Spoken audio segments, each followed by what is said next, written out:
Neil Calloway ripped the smallest child from Maggie's arms. Ruth screamed, that raw, animal shriek only a 3-year-old can make when torn from her mother. Maggie lunged forward, but Sheriff Briggs caught her wrist.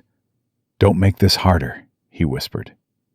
Neil held Ruth at arm's length like something unclean.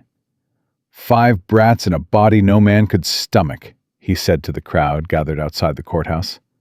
"Sign the papers, Margaret, or I take them all."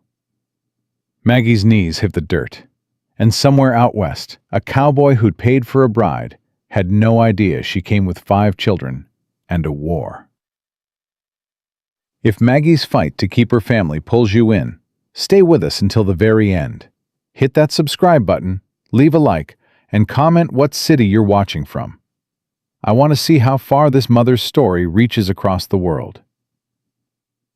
6 days before Neil Calloway came to destroy her life, Maggie Calloway burned the last of the bacon. She stood at the stove in the gray light before dawn, scraping the blackened strips onto a plate and dividing them into 5 portions. 3 pieces for Sam, because he'd been splitting wood since yesterday and his hands were blistered raw.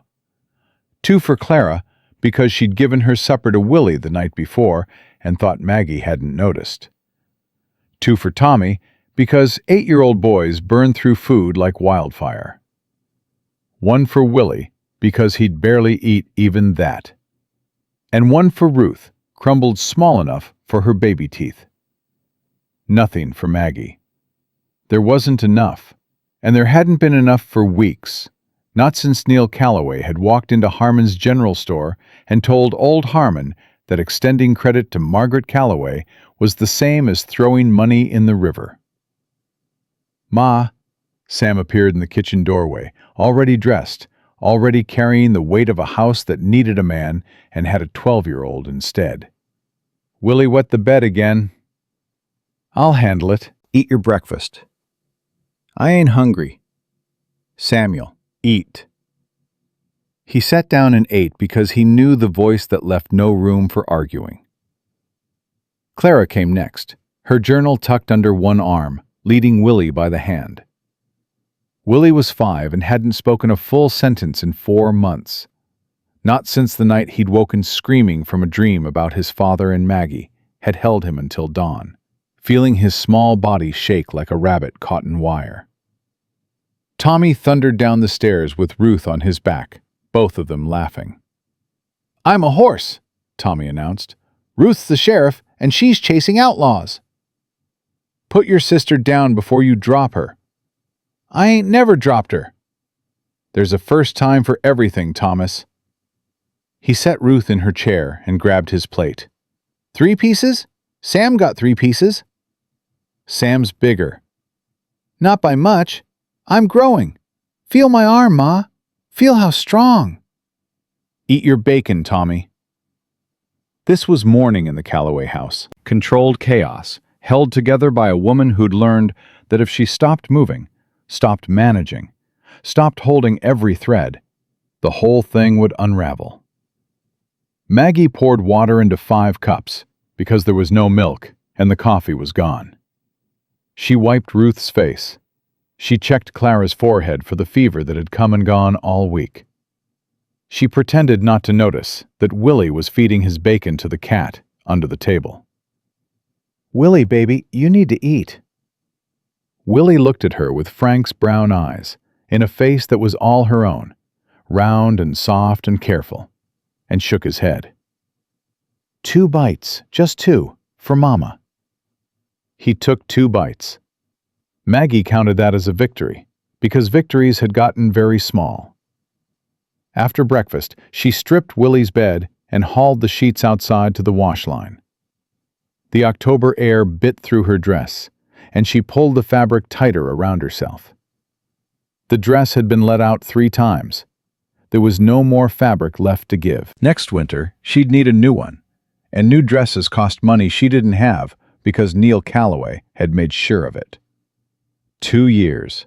2 years since Frank died, and Neil started his campaign to erase her. First the store credit, then the whispers.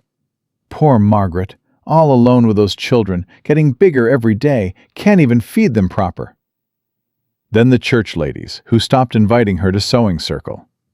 Then the school teacher, who suggested Sam might be better off apprenticed to a tradesman instead of wasting time on books.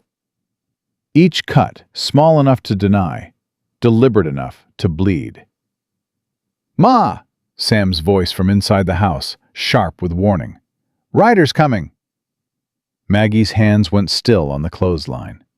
She didn't need to see them. She knew. She walked back inside, wiping her hands on her apron. "How many?" "2. Uncle Neil and Sheriff Briggs." "Get your brothers and sisters upstairs. Close the door." "Ma, I heard what Uncle Neil told Mr. Patterson at the store last week. He said he was going to take us. He said you weren't fit." Sam, Maggie gripped her son's shoulders. 12 years old, already as tall as her chin, already carrying rage that had nowhere to go. "I need you to be strong in a different way right now. Take the children upstairs. Keep Willie calm. Keep Ruth quiet. Whatever you hear, don't come down. I won't hide from him." "You're not hiding. You're protecting your brothers and sisters. That's the hardest job there is." Sam searched her face for something. Reassurance, maybe, or permission to stay. He didn't find it. He turned and gathered the others with the quiet efficiency of a boy who'd been running emergency drills his whole short life. The back door opened without a knock. Neil Calloway stepped into her kitchen the way he stepped into every room, like he already owned it. He was tall, broad, silver-haired, dressed in the dark wool suit he wore to church and to court and to every occasion where he needed people to see a respectable man instead of what he actually was. Sheriff Tom Briggs followed, hat in his hands, eyes on the floor. "Margaret." "You could knock, Neil." "On my brother's door?" Neil pulled out a chair and sat. "I don't think so." "Frank's been dead 2 years. This is my house now." "That's actually what I'm here to discuss." Neil placed a leather folder on the table. "Sit down." "I'll stand." "Suit yourself." Neil opened the folder with the deliberate patience of a man laying out cards he knows will win. "I'll be direct. This situation has gone on long enough. 5 children in a house with no income, no father, and a mother who can barely keep them fed. It's a disgrace to the Calloway name." "The Calloway name. That's what this is about." "It's about those children's welfare. Judge Patterson has reviewed my petition and agreed to a hearing. 1 week from today, this court will determine whether you're fit to retain custody." The word custody hit Maggie's chest like a fist. She'd known it was coming. She'd felt it building for months. But hearing it spoken in her own kitchen, at her own table, by a man who'd never once held any of those children, or asked about their schooling, or brought them a single gift at Christmas, it made the air taste like metal. "On what grounds?"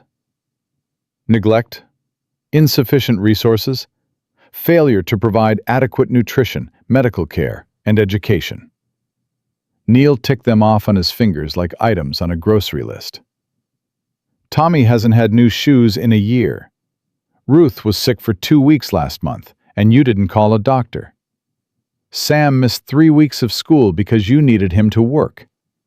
Shall I continue? Tommy's shoes fit fine with newspaper in the toes. Ruth had a cold that I treated with the same remedies my mother used, and Sam missed school because your friend Harmon wouldn't let me buy flour on credit. So my son had to hire out his labor at 12 years old to keep his family from starving." Maggie's voice shook, but her eyes didn't leave Neil's face. "You created every single problem you're accusing me of, Neil. You cut off our credit. You turned the town against me. You made sure nobody would hire me or help me. And now you're using the poverty you manufactured as proof I'm unfit." Careful, Margaret. Accusations like that won't play well in court. They're not accusations. They're facts. Neil leaned back in his chair. Let me tell you what facts look like to Judge Patterson. A widow who's let herself go to the point where she can barely manage household tasks. 5 children wearing rags. A 12-year-old doing a man's work because his mother can't provide. A 3-year-old who's been sick repeatedly without professional medical attention. And a woman who assaulted me in front of witnesses last month when I tried to discuss these concerns privately. You grabbed my arm. I pushed you away. That's not how the witnesses remember it. Your witnesses, your employees, your people. Neil smiled. It was the smile Maggie hated most. Patient, pitying. The smile of a man explaining simple things to a simple creature. Everyone in this town is my people, Margaret. That's exactly my point. Sheriff Briggs shifted his weight. Mrs. Calloway, the hearing is set for next Tuesday. You have the right to appear and present your case. Present my case to a judge who plays cards at Neil's house every Thursday? With witnesses who all work for Neil? In a courtroom where Neil's attorney's father sits on the bench. Maggie let out a breath that felt like it had been trapped in her lungs for 2 years. That's not a hearing, Tom. That's an execution. Now, Neil said, standing, there is an alternative. Here it comes. I've been in correspondence with a placement service in St. Louis. They arrange marriages between women in difficult circumstances and men out west who need wives. He pulled a letter from the folder and set it on the table. A rancher in Montana Territory has agreed to take you. Passage paid. You leave within the week. Maggie stared at the letter. A mail-order bride. You want me to be a mail-order bride. I want you to have options. This is one. And the children? Neil's expression didn't change, but something shifted behind his eyes. The trap closing. If you accept this arrangement quietly, I withdraw the custody petition. You take the children, you disappear. Everyone's happy. Everyone except me. You'll have a husband, a home, a fresh start. More than most women in your position could hope for. My position? You mean fat, poor, alone, desperate.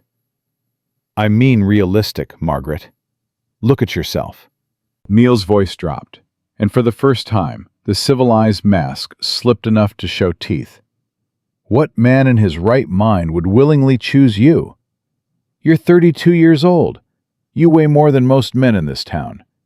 You've got 5 children hanging off you like anchors.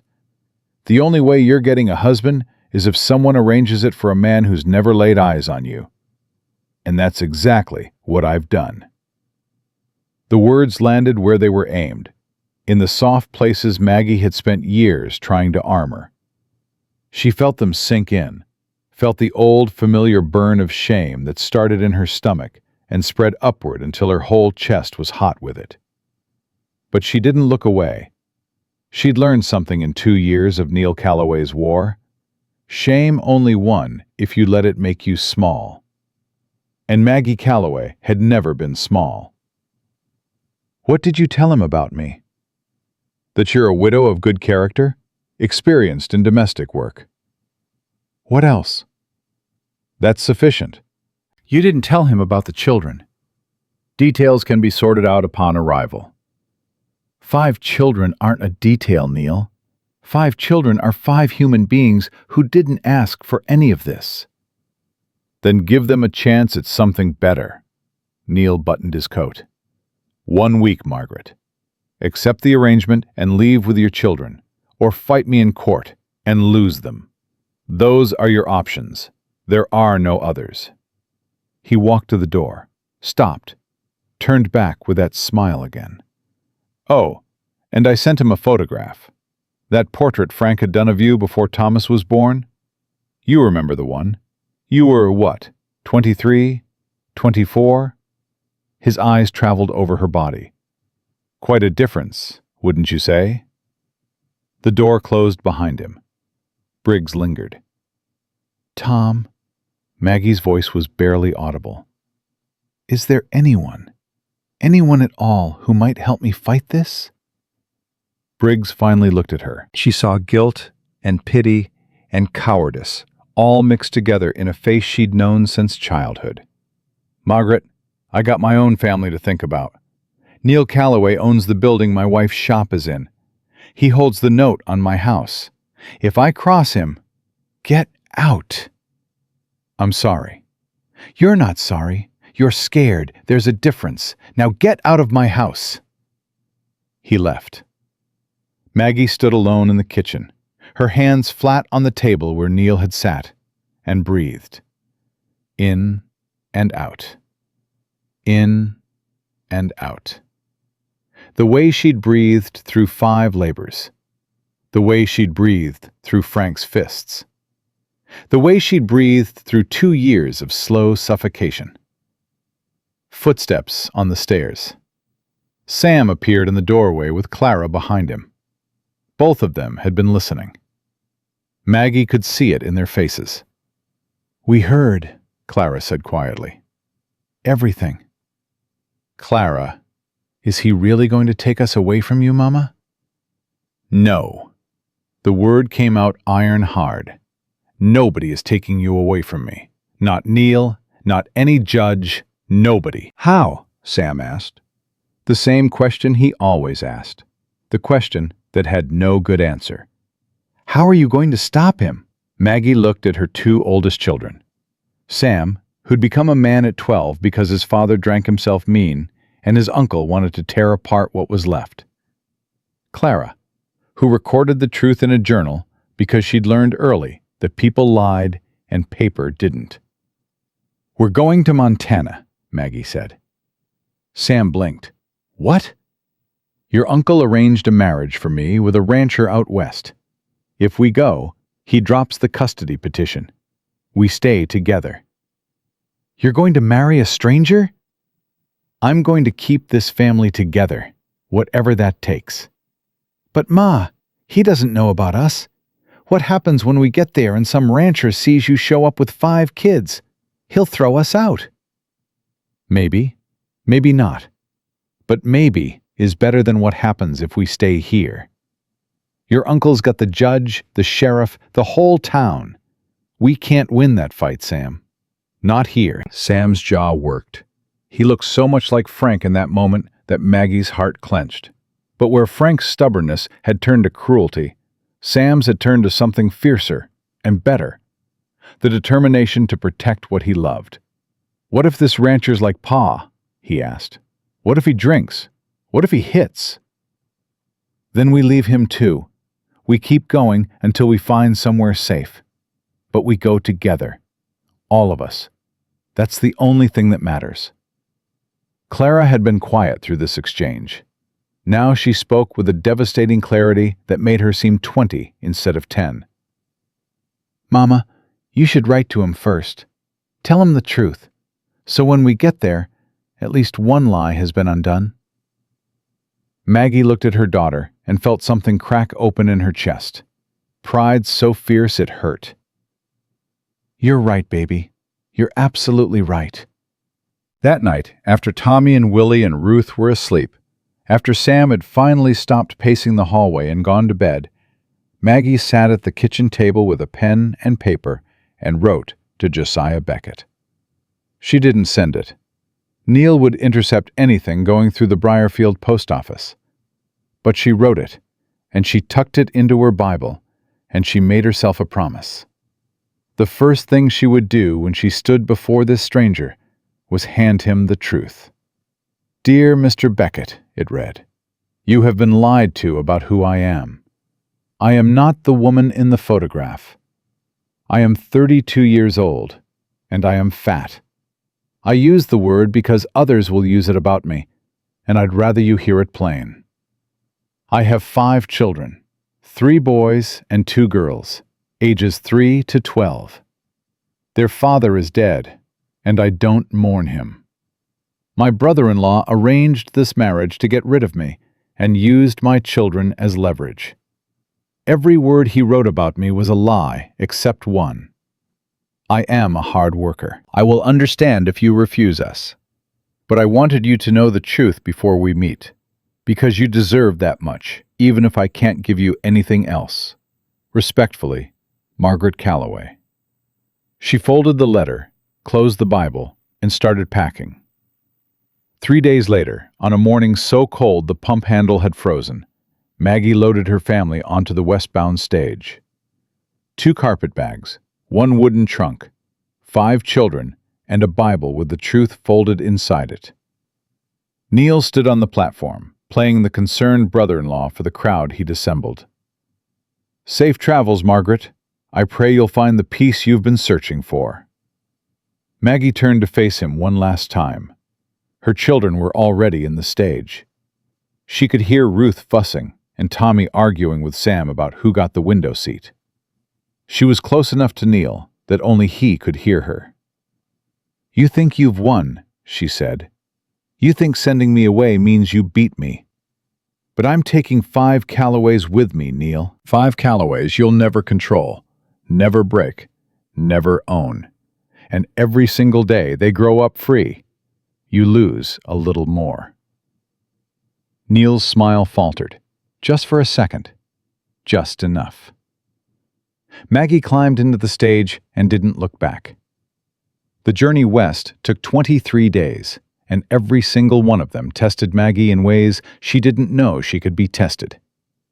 Ruth got sick outside Kansas City. Real sick. Not a cold this time, but a fever that burned through her tiny body like brush fire. Maggie held her through 2 nights in a way station that smelled like horse sweat and old whiskey, pressing wet cloths to her daughter's forehead, bargaining with God in whispers she hoped the other children couldn't hear. Is she going to die? Tommy asked on the second night, his voice stripped of all its usual bravado. He stood in the doorway in his nightshirt, looking every bit of his 8 years. No, Maggie said. She's going to fight this, and she's going to win, because that's what Calloways do. Ruth's fever broke at dawn. Tommy fell asleep on the floor beside her cot, one hand wrapped around his baby sister's foot.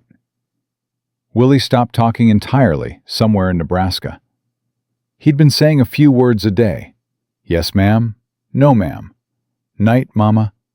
But after a stage driver shouted at the horses with a voice that sounded too much like Frank's, Willie shut down completely. He ate when Maggie put food in his hands. He walked when she let him. But the light behind his eyes went somewhere Maggie couldn't reach. Give him time, Clara said, holding her little brother's hand as the stage jolted over ruts. He just needs to feel safe again. When did you get so wise, Clara Jane? I read a lot, Mama. Books teach you things people won't. Tommy got into a fight at a way station in Wyoming Territory. A boy from another stage family called Maggie a name, the kind of name boys learn from fathers who think women's bodies are public property. Tommy was on him before the word finished leaving his mouth. He came away with a black eye, a split lip, and absolutely no regret. He called you fat, Ma. He said it like it was something bad. It is what I am, Tommy. It's not an insult unless you let it be one. It's an insult when someone says it mean, and he said it mean. So I hit him. Maggie cleaned the cut on his lip with water from her canteen. Next time, try words first. Words don't work as fast as fists. They last longer, though. Sam sat through all of it, the sickness, the silence, the fights, with his jaw locked and his eyes watchful. He didn't complain about the cramped stages, or the terrible food, or the endless miles of nothing. He counted their money every night, kept track of their bags at every stop, and slept sitting up so he could watch the door. On the 20th night, camped at a way station in Montana Territory, Maggie found him outside, staring at stars she'd never seen before, thick and close, like someone had flung diamonds across black velvet. You should be sleeping, she said. Can't. He didn't look at her. Ma, what if this man's no good? What if he looks at us and sees what Uncle Neil sees? A fat woman with too many kids and no money. Then we keep going. Where? Wherever we have to. Sam, I didn't survive your father and your uncle to fall apart now. Whatever's waiting in Elk Hollow, we face it together. And if it's bad, we face that together too. Sam finally looked at her.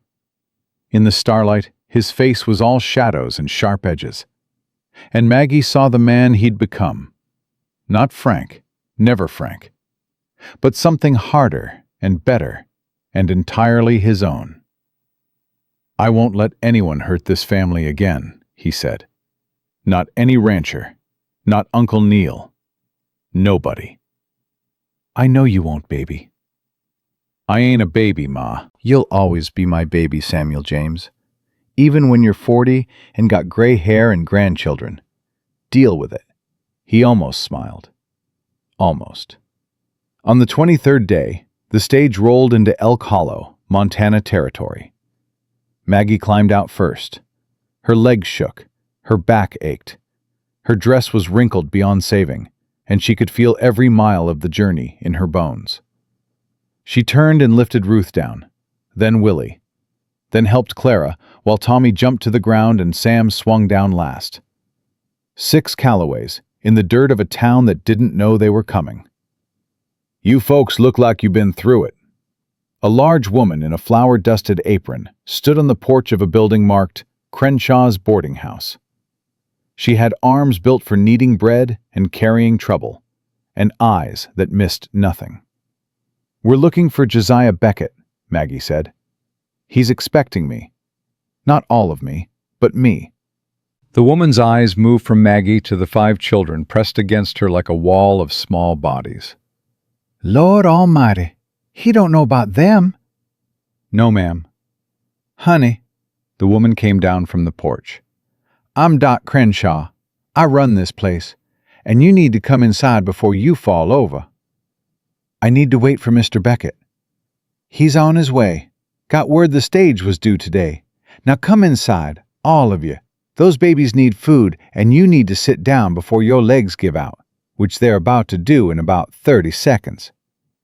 Maggie wanted to refuse. Wanted to stand in that street and face whatever came standing up.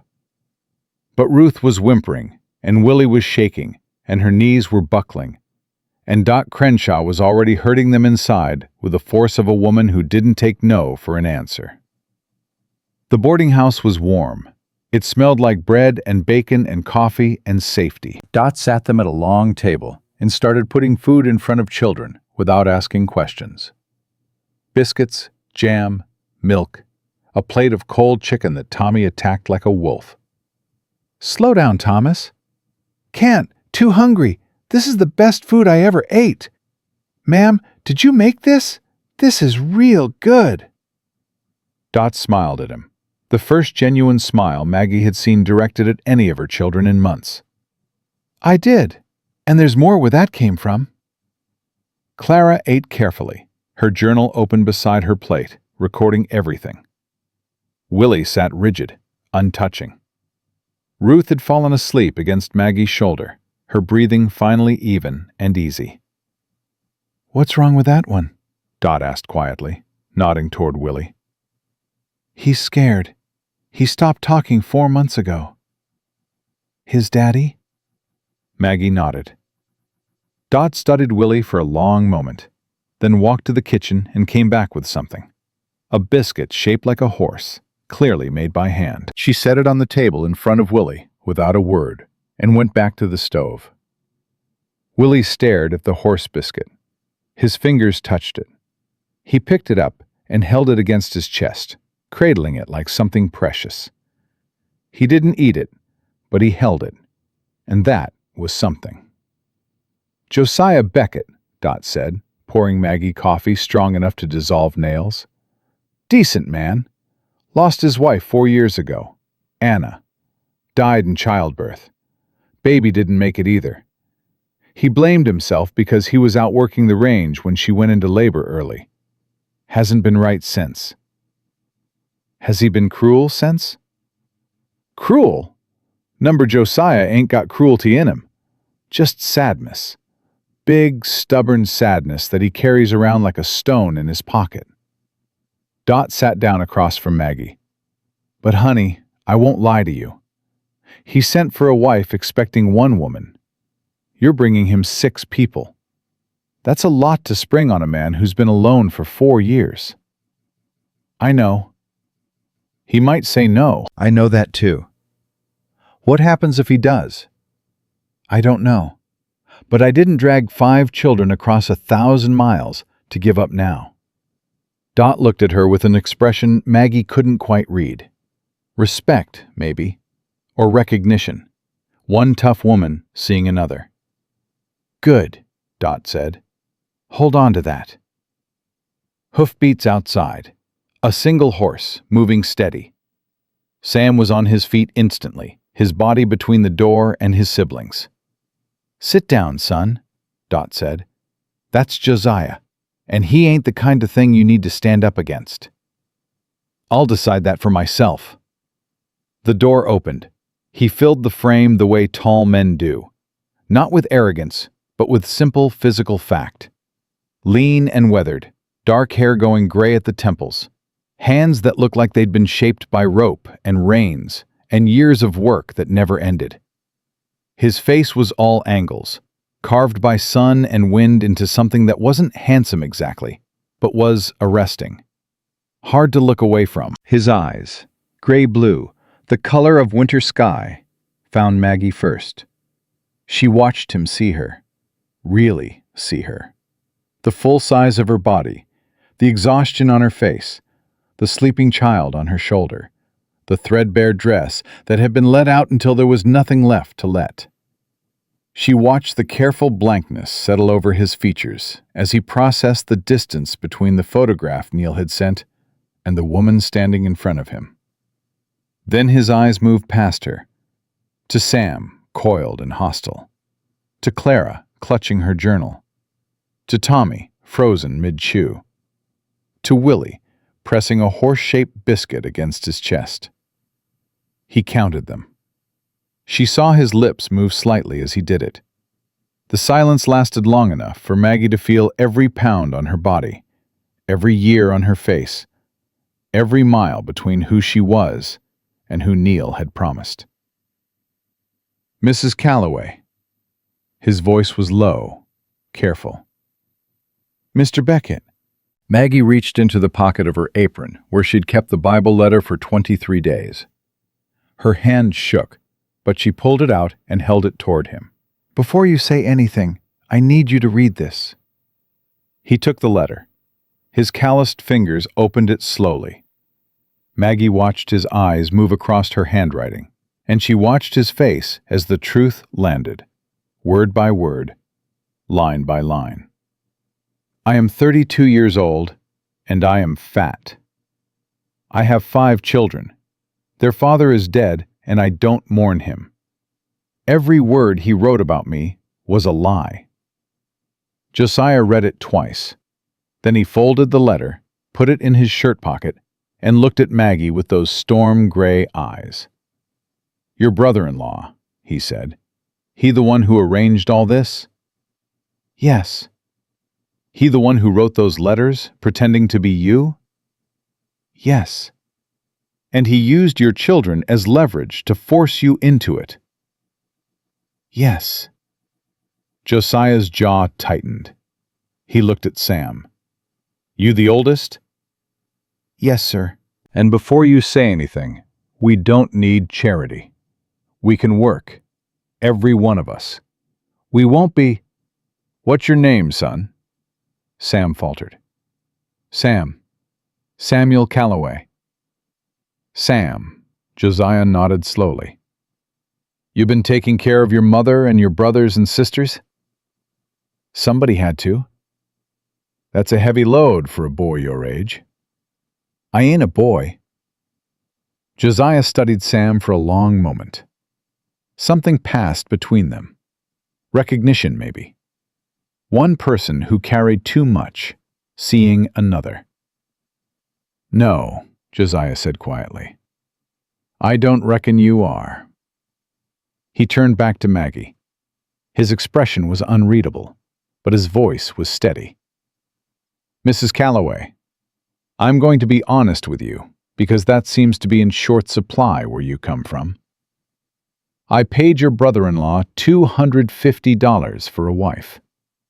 I was told she was 30, childless, and—" He paused, choosing words. "Not what I'm looking at right now." Maggie's chin lifted. "I know what you were told, and I know what you're looking at." "I won't pretend to be smaller than I am, Mr. Beckett. Not for you, not for anyone." Something flickered across Josiah's face. Not anger, not disgust. Something she couldn't name. "I wasn't asking you to be smaller," he said. "I was stating facts. The facts are that I was lied to. You were forced into this, and there's 5 children sitting at that table who didn't ask for any of it." He looked at Dot. "How long can they stay here?" "Long as they need." Josiah put his hat back on. "I need to think. I'll come back tomorrow morning, and we'll talk." He was halfway to the door when Tommy's voice cut through the room. "Mister?" Josiah stopped. "Are you mean—" "Tommy," Maggie started. "Our pa was mean," Tommy said, his 8-year-old voice flat and matter-of-fact. "He drank whiskey and hit our ma and broke things. Are you like that?" The boarding house went silent. Even Ruth stirred against Maggie's shoulder, as if sensing the weight of the moment. Josiah turned back. He walked to the table and crouched down so he was eye level with Tommy. This close, Maggie could see the lines around his eyes, the weathering, the careful way he held himself. A big man making himself small to talk to a child. "No," he said, "I don't drink whiskey. And I have never hit a woman or a child in my life." "People say things," Tommy countered. "Don't make them true." "You're right. It don't." Josiah held the boy's gaze. "Guess you'll have to see for yourself." He stood up, and his eyes found Willie, small, silent, clutching a horse-shaped biscuit like a lifeline. Something cracked in Josiah's expression. A fracture in the careful blankness. He stared at Willie for 3 full heartbeats, and Maggie saw his throat work, saw him swallow something that might have been grief or recognition, or both. Then he walked out without another word. The door closed. Hoofbeats faded into distance. "Mama?" Clara's voice, careful and precise. He saw Willie. And it hurt him. "I know, baby. His wife's baby died. Dot told us." He looked at Willie and saw— "I know." Sam was standing by the window, watching Josiah ride away. "He didn't say yes." "He didn't say no," Tommy pointed out. "And he got down on his knees to talk to me. Pa never did that. Pa talked down at us. This man got down." Maggie held Ruth tighter and looked at the door where Josiah Beckett had stood and counted her children and read her truth and not flinched. Tomorrow, he would decide. Tomorrow, she would know if this 1,000-mile gamble had been courage or madness. But tonight, her children were warm and fed and together.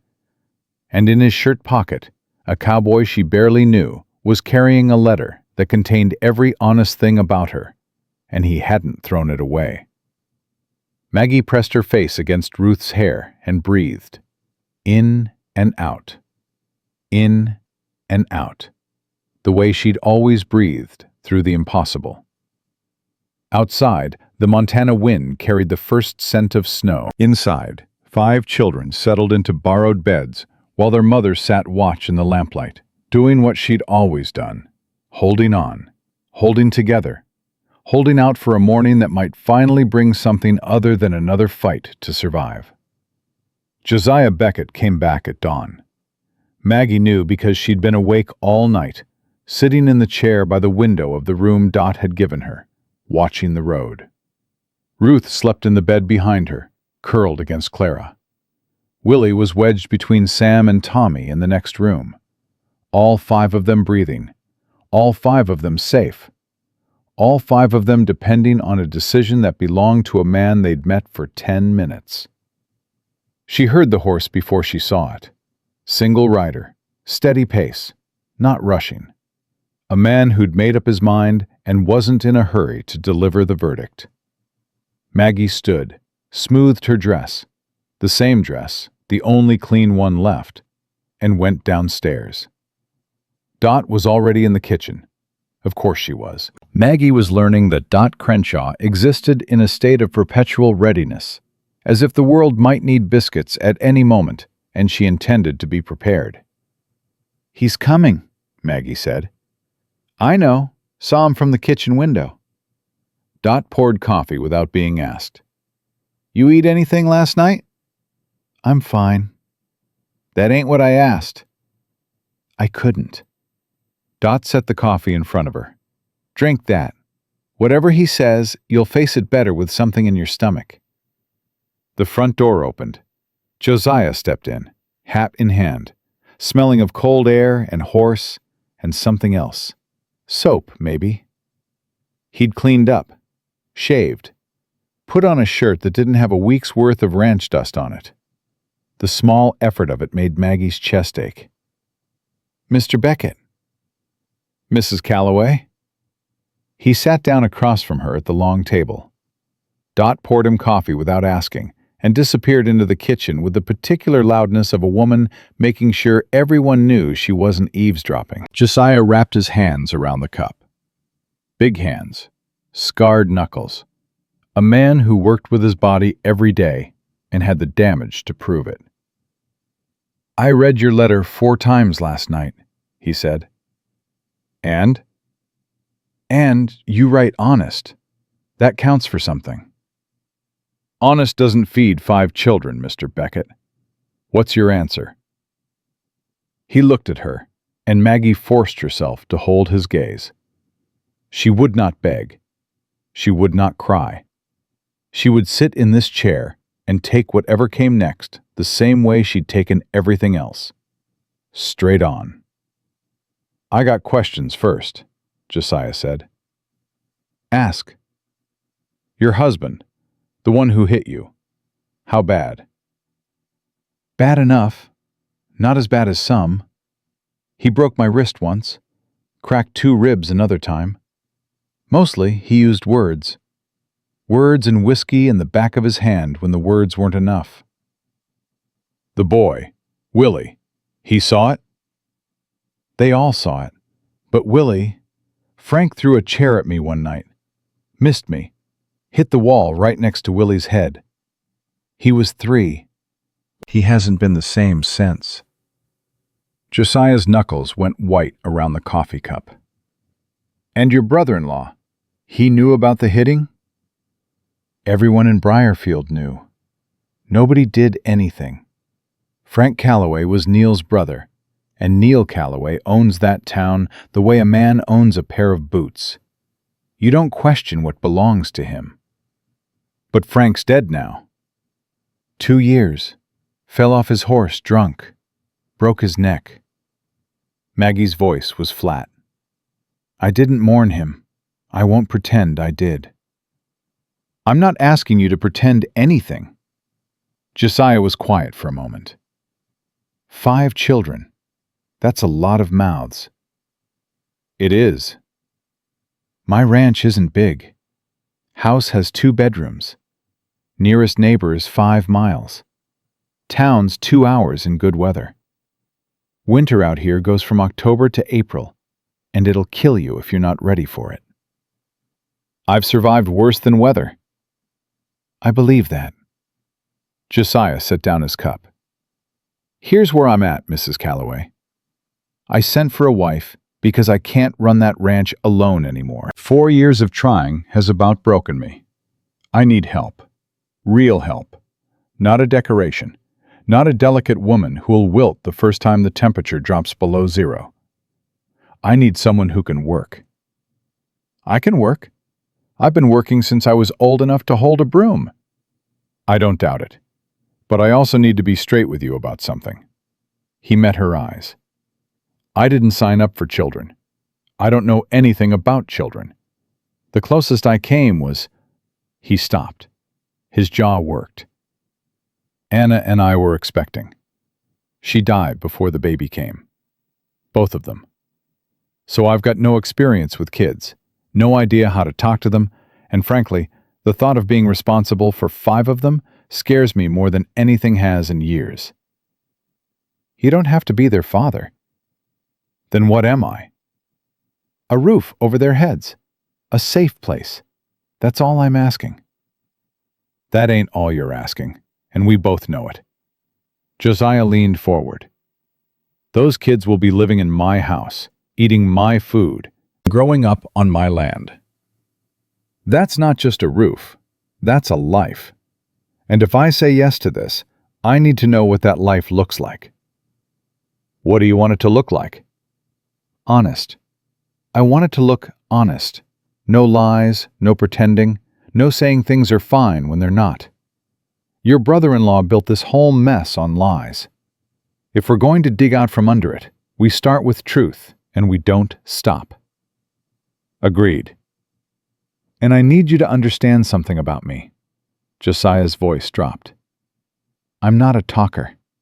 I'm not a warm man. I've been alone 4 years, and I've gotten used to silence and my own ways. Having 6 people in my house is going to feel like... I don't know what it's going to feel like. I might not handle it well every day. You're warning me you're difficult. I'm warning you I'm damaged. Different thing.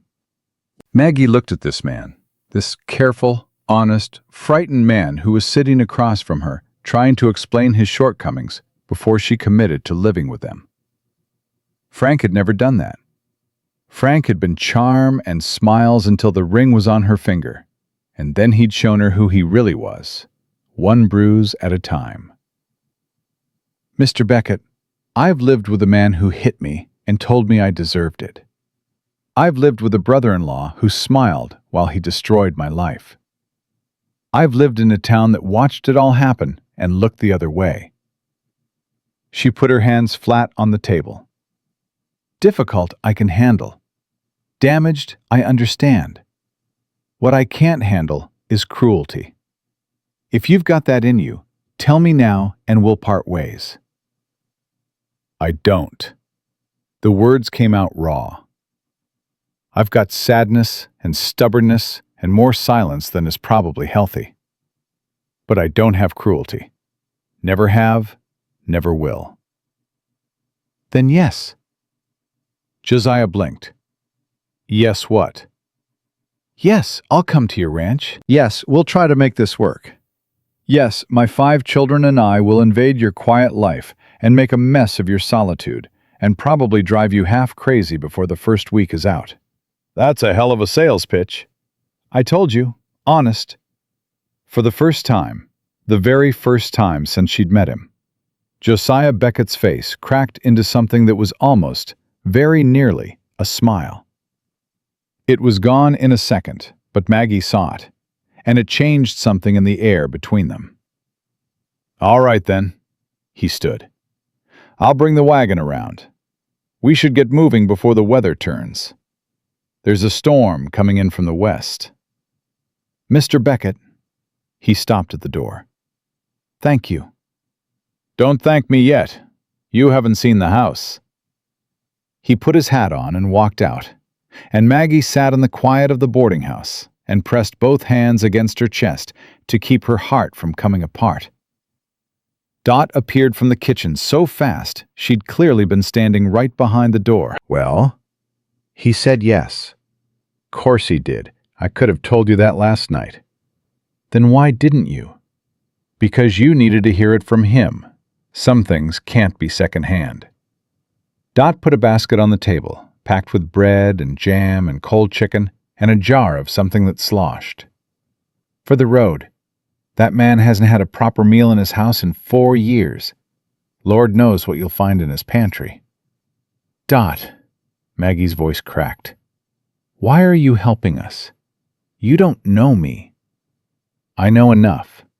I know what it looks like when a woman's been through the fire and come out still standing. And I know what Josiah Beckett looks like when he's got something to fight for again." Dot squeezed Maggie's hand. "Now go wake those babies and get moving before that storm catches you on the road." Maggie woke the children. She told them they were going to the ranch. She answered their questions with as much truth as she could manage. Sam said nothing, which worried her. Clara asked practical questions about the house and the distance to town. Tommy wanted to know if there were horses. Willie held his horse biscuit and stared at the wall. Ruth just wanted to be carried. The wagon was waiting outside. Josiah had brought a big one, 4-horse team, with blankets and hay in the back. He'd been expecting to bring home a wife. Instead, he was bringing home a family, and he'd prepared for it without being asked. Maggie noticed. She filed it away in the part of her mind that had learned to read men's actions instead of their words.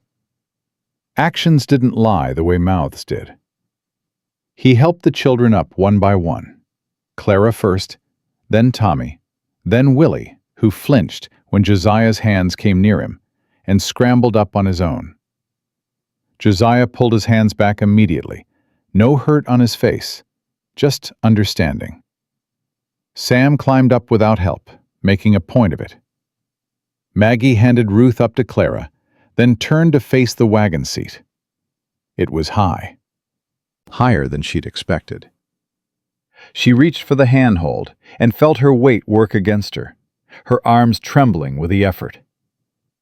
Josiah's hand appeared at her elbow. Not grabbing, not pulling.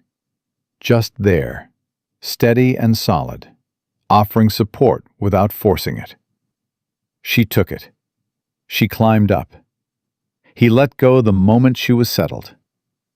They rode out of Elk Hollow with Dot Crenshaw waving from her porch and the first dark clouds rolling in from the west.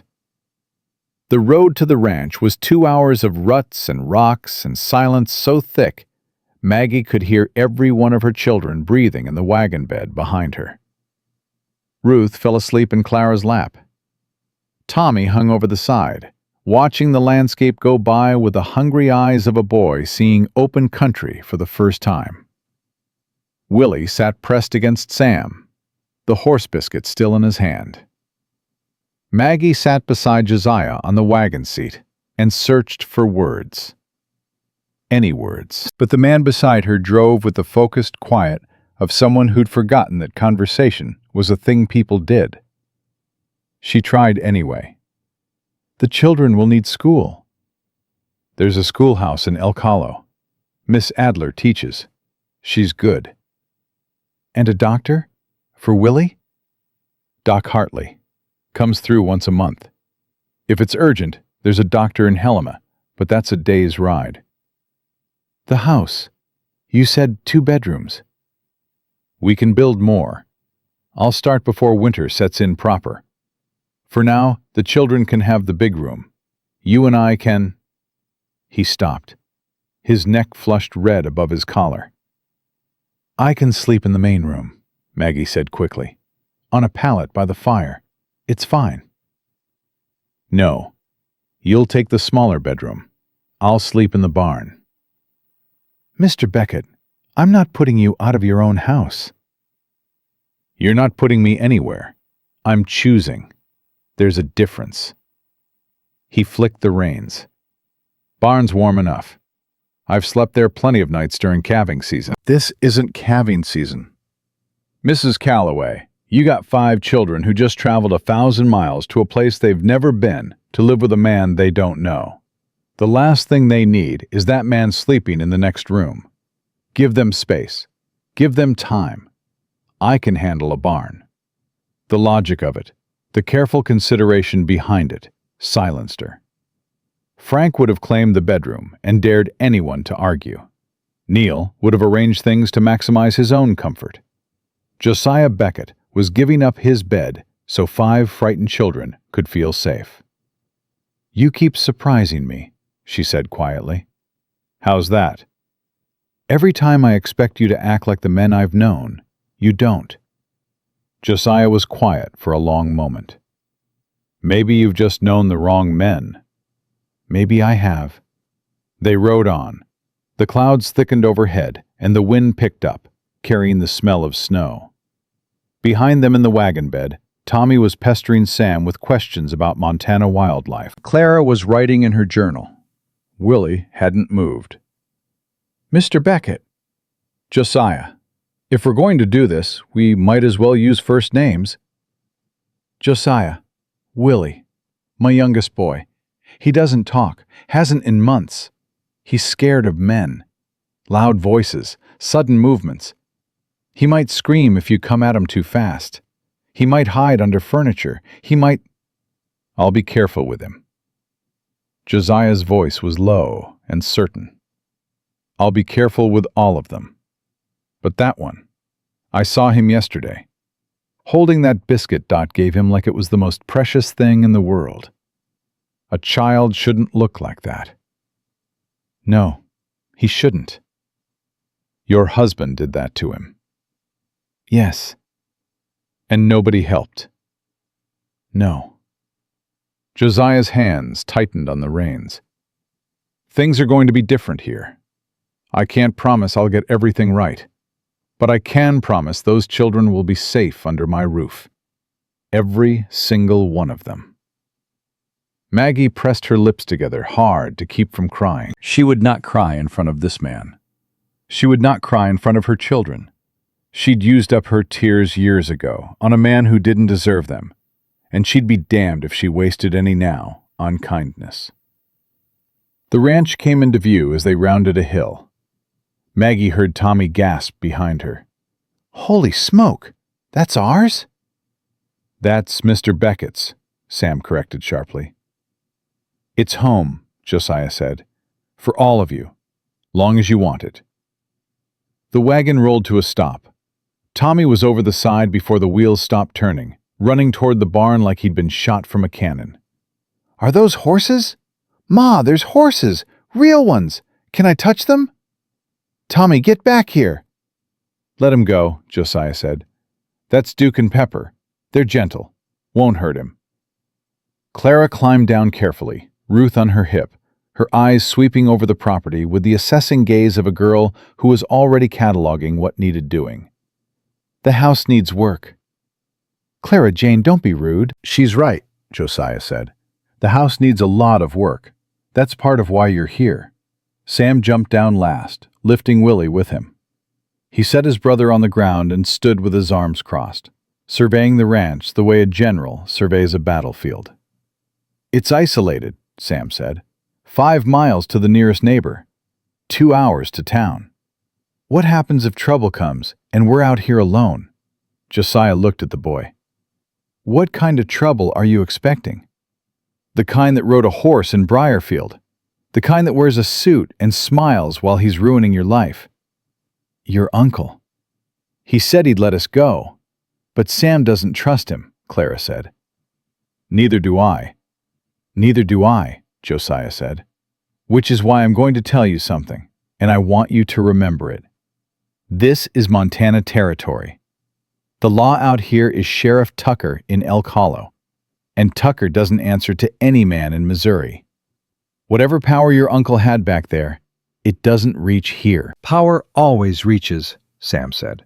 Josiah met the boy's eyes. "Not if you're ready for it." They went inside. The house was exactly what Maggie had expected. A bachelor's home, neglected for years, functional, but lifeless. Dirty dishes by the sink, dust on every surface, a fireplace cold with old ash. 2 bedrooms, one with a bed that hadn't been properly made in what looked like months, the other used for storage. Clara had her sleeves rolled up before Maggie could speak. "I'll start on the kitchen. Tommy can haul water. Sam, the fireplace needs cleaning." "Clara, you're not in charge." "Somebody has to be, Mama. And you need to sit down. You're swaying." I am not swaying. You are, Josiah said from the doorway. Your daughter's right. You should rest. I've been resting for 23 days on a stagecoach. What I need is to work. What you need is to eat something and let your children do what they clearly want to do, which is make this place theirs. Josiah stepped aside as Tommy burst through the door, trailing mud and excitement. Ma, there's a barn with a loft and a creek behind the house, and I saw a rabbit, and there's a dog. Mister, you got a dog? That's Biscuit. She's a cattle dog, old and lazy, and she'll love you if you scratch behind her ears. Biscuit, that's a perfect name.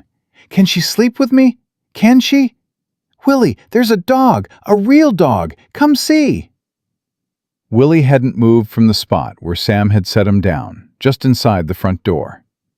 He stood pressed against the wall, eyes wide, taking in the strange house with the rigid terror of a child who'd learned that new places meant new dangers.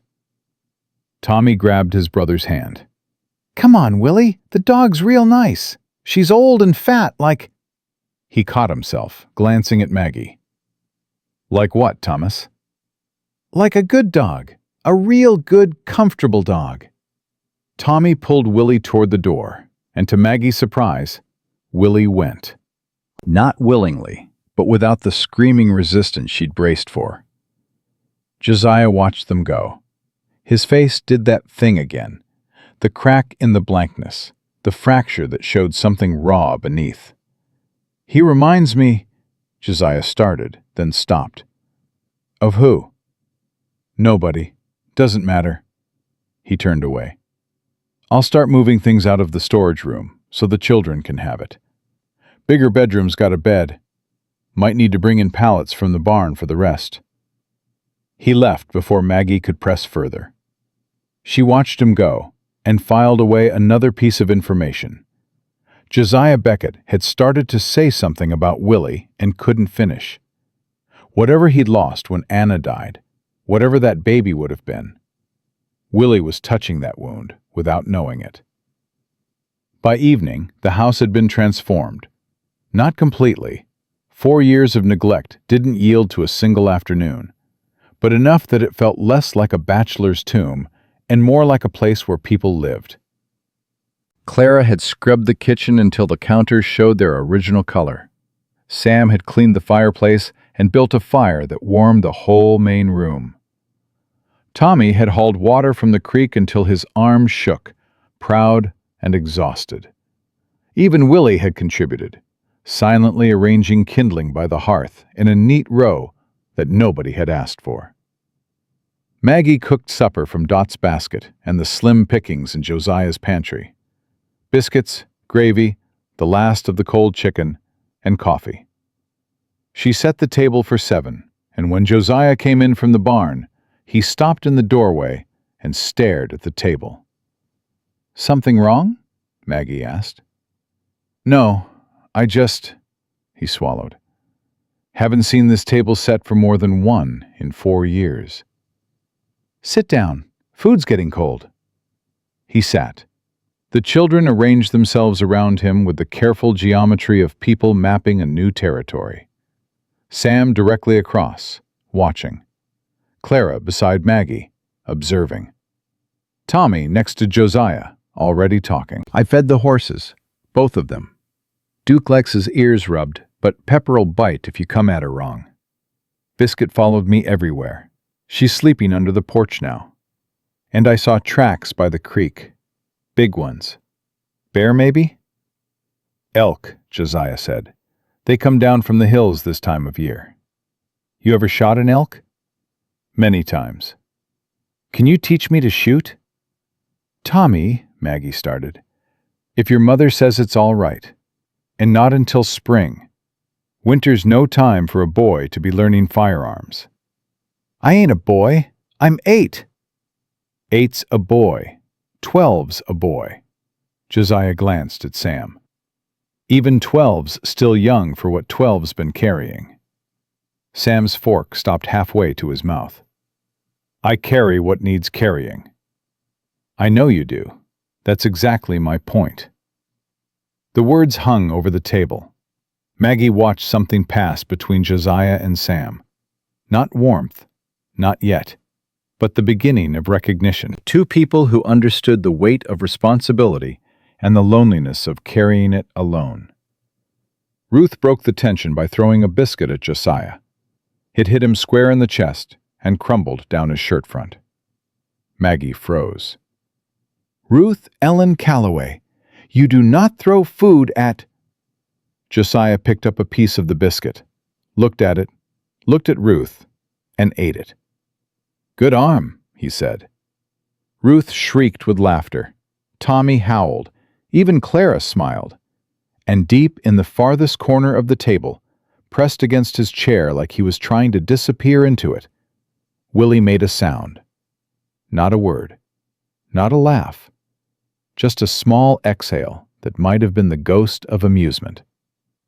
Maggie heard it. Josiah heard it. Their eyes met across the table, and in that moment, over the ruins of a biscuit and the sound of children filling a silence that had lasted 4 years, something shifted. After supper, Maggie put the younger children to bed. Ruth went easy, exhausted from the journey and the newness. Tommy fought sleep the way he fought everything, with loud resistance and eventual surrender. Willie lay rigid in the pallet Sam had made for him, eyes open, the horse biscuit still in his hand. "It's safe here, Willie," Maggie whispered, stroking his hair. "Nobody's going to hurt you. Nobody's going to yell." Willie's eyes moved to the door, checking. Always checking. "Mama's right here. I'm not going anywhere." She sang to him, low and soft, the song her mother used to sing. He didn't close his eyes, but his body softened slightly, the rigid terror easing by degrees. It took 40 minutes before his breathing evened out. When Maggie came back to the main room, Sam was banked by the fire reading one of the few books on Josiah's shelf. Clara sat at the table, writing in her journal. Josiah stood by the door with his coat on, about to leave for the barn. "Thank you," Maggie said, "for today, for all of it." "You keep thanking me. You don't need to." "I do, because I know what this cost you." A man who's been alone for 4 years doesn't invite 6 strangers into his home without it costing something. Josiah was quiet. Then, "Can I ask you something?" "Yes." "That boy, Willie, is he going to be all right?" "I don't know. I've been asking myself that question for 4 months. He held on to that biscuit all day, didn't eat it, just held it. He does that, holds on to things. It's how he feels safe." Josiah nodded slowly. "Anna used to do that, hold things when she was scared. A piece of fabric, a spoon, whatever was in reach. Said it kept her anchored." His voice went rough. "I haven't thought about that in a long time. I'm sorry. I don't want Willie to cause you pain." "He doesn't cause me pain. He reminds me of something I lost. That's different." Josiah opened the door. Cold air rushed in, carrying snowflakes. "There's more blankets in the chest by the window if the children get cold. I'll have the stove going in the barn, so if you need anything, just call out." "Josiah," he paused, "you said you don't know anything about children, but the way you talked to Tommy at supper, the way you backed off when Willie flinched, the way you handled Ruth's biscuit assault." Maggie allowed herself a small smile. "You know more than you think. Or I'm making it up as I go. That's all any parent does." The word parent landed between them with unexpected weight. Josiah's expression shifted. Surprise, fear, something else she couldn't name. Then he pulled his hat down and walked out into the snow. Sam looked up from his book. "He's sleeping in the barn so we'd feel safe." "Yes. Pa wouldn't have done that." "No. Uncle Neil sure as hell wouldn't have." "Language, Sam." "Sorry." Sam closed the book. "Ma, I don't trust him yet." I know, but I want to. I want to trust him so bad it makes my stomach hurt. And that scares me. Because the last time I wanted to trust somebody, it was Pa. And look how that turned out. Maggie sat beside her son and pulled him close, even though he was 12 and getting too big for it and would probably protest. He didn't protest. He leaned into her the way he used to before Frank's fists taught him that leaning on people was dangerous. "Here's what I know," Maggie said. "Josiah Beckett is not your father. He's not your uncle. He's a man who got lied to and chose not to punish us for it. That doesn't make him perfect. It doesn't mean he won't disappoint us. But it means he's starting from a place your father never started from. Decency. Decency's not love. No, but it's the ground love grows in." Sam was quiet for a long time. Willie made a sound at supper, when Ruth threw that biscuit. "I heard." "He hasn't made a sound like that in months, Ma. Months. And it happened because a stranger ate a crumbled biscuit off his shirt and said, 'Good arm,' instead of yelling. I know. If this man can make Willie laugh again, really laugh, then I'll trust him. That's my line. That's what he has to do." "That's a fair line, Sam." "I thought so." Sam stood, suddenly 12 again, suddenly too old. "Night, Ma." "Night, baby." "Ain't a baby. Always my baby." He went to bed. Clara lingered, her pen still moving across the journal page. She wrote for another minute, then looked up. "I wrote down everything that happened today," she said. "Every word he said, everything he did. So if it goes wrong later, we'll know exactly when it started going right." "Clara Jane, you are terrifyingly smart." "I know, Mama. Good night." Maggie sat alone by the fire. Through the window, she could see a faint light in the barn where Josiah had gone to sleep in the cold, so her children could feel safe. She thought about Frank, who'd taken up every room he entered. She thought about Neil, who'd tried to take her children to punish her for existing. And she thought about Josiah Beckett, who'd been handed a catastrophe in the form of a fat widow and 5 traumatized children, and had responded by giving up his bed, feeding them at his table, and eating a biscuit off his own shirt to make a baby laugh. It wasn't love. Not yet. Maybe not ever. But it was something she'd never had before, and she held on to it the way Willie held that horse biscuit. Carefully, desperately, like the most precious thing in the world. The fire crackled low. The wind pushed snow against the windows. And somewhere in the barn, a man who'd been alone for 4 years lay awake, wondering what he'd done, wondering if he could do it, wondering if the sound a silent boy had made at his supper table was the beginning of something he'd given up hoping for. Neither of them slept. Both of them stayed. And morning came the way it always did, slow and cold and full of whatever happened next. The first week was the hardest. Not because of fighting or anger or any of the things Maggie had braced herself for. It was hard because of the opposite. The careful, exhausting work of 6 people learning how to exist in the same space without breaking each other. Josiah rose before dawn every morning.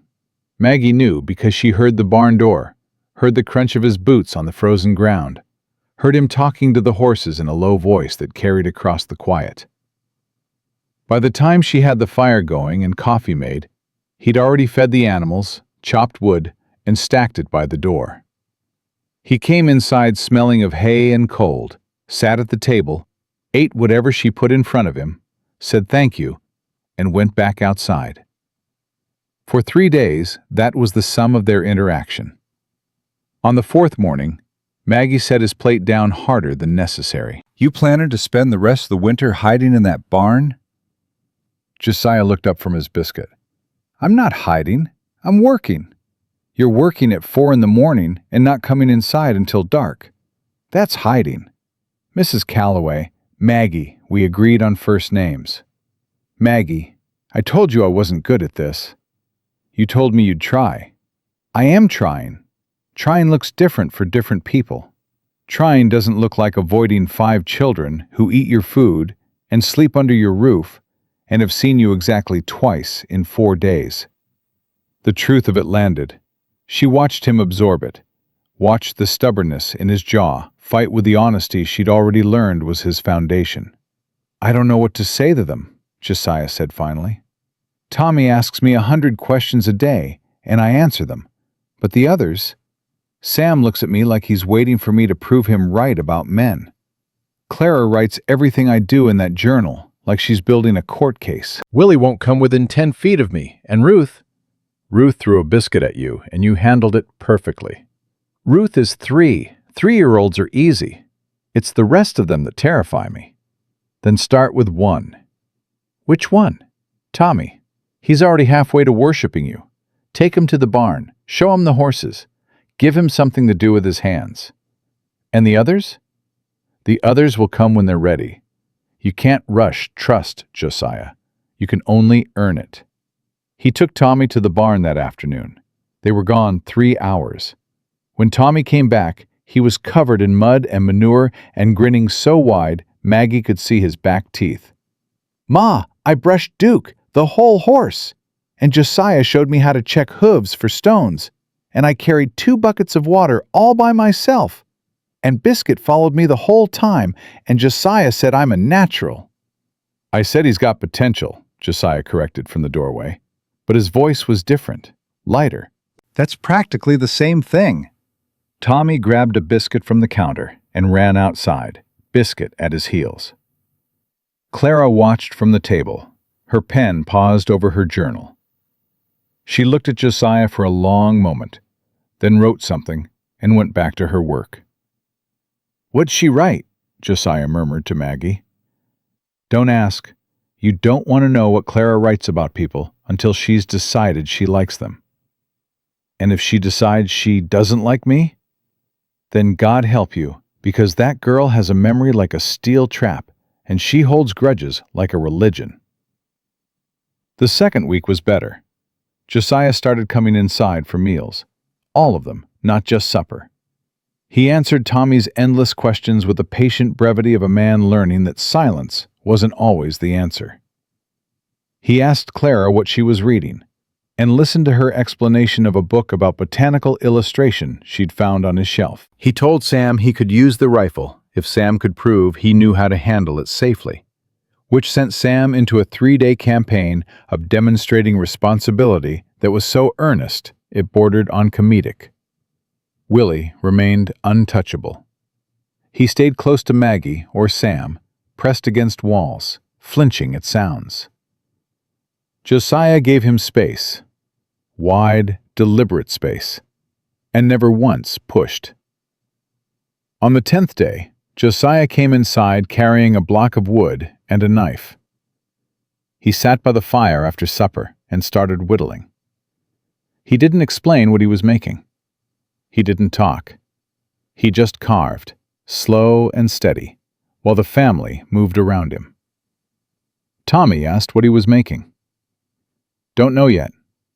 Sometimes the wood tells you." "Wood can't talk." "Sure it can. You just have to listen different." 2 days later, Josiah left a small wooden horse on the kitchen table. He didn't say who it was for. He didn't draw attention to it. He just left it there and went outside. Willie found it. Maggie watched from across the room as the boy approached the table, saw the horse, and went completely still. His hand came out slowly, so slowly, and touched it. Then his fingers closed around it, and he pulled it to his chest, right next to the horse biscuit he still carried, and retreated to his corner. That night, Willie slept with both hands full, the biscuit in one, the wooden horse in the other. Maggie found Josiah in the barn and told him. He didn't say anything. He turned away, but not before she saw his eyes, and what was in them wasn't sadness. It was hope, raw and terrified. The hope of a man who'd stopped believing he could reach anyone. "You carved that for him," she said. "I carved it for whoever needed it." "Josiah, you carved a horse because Willie's been holding Dot's horse biscuit since the day we arrived. You noticed. Don't pretend you didn't." Noticing isn't the same as knowing what to do about it.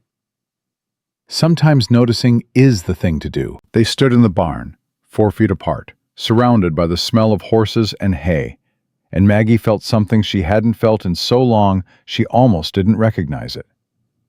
Safety.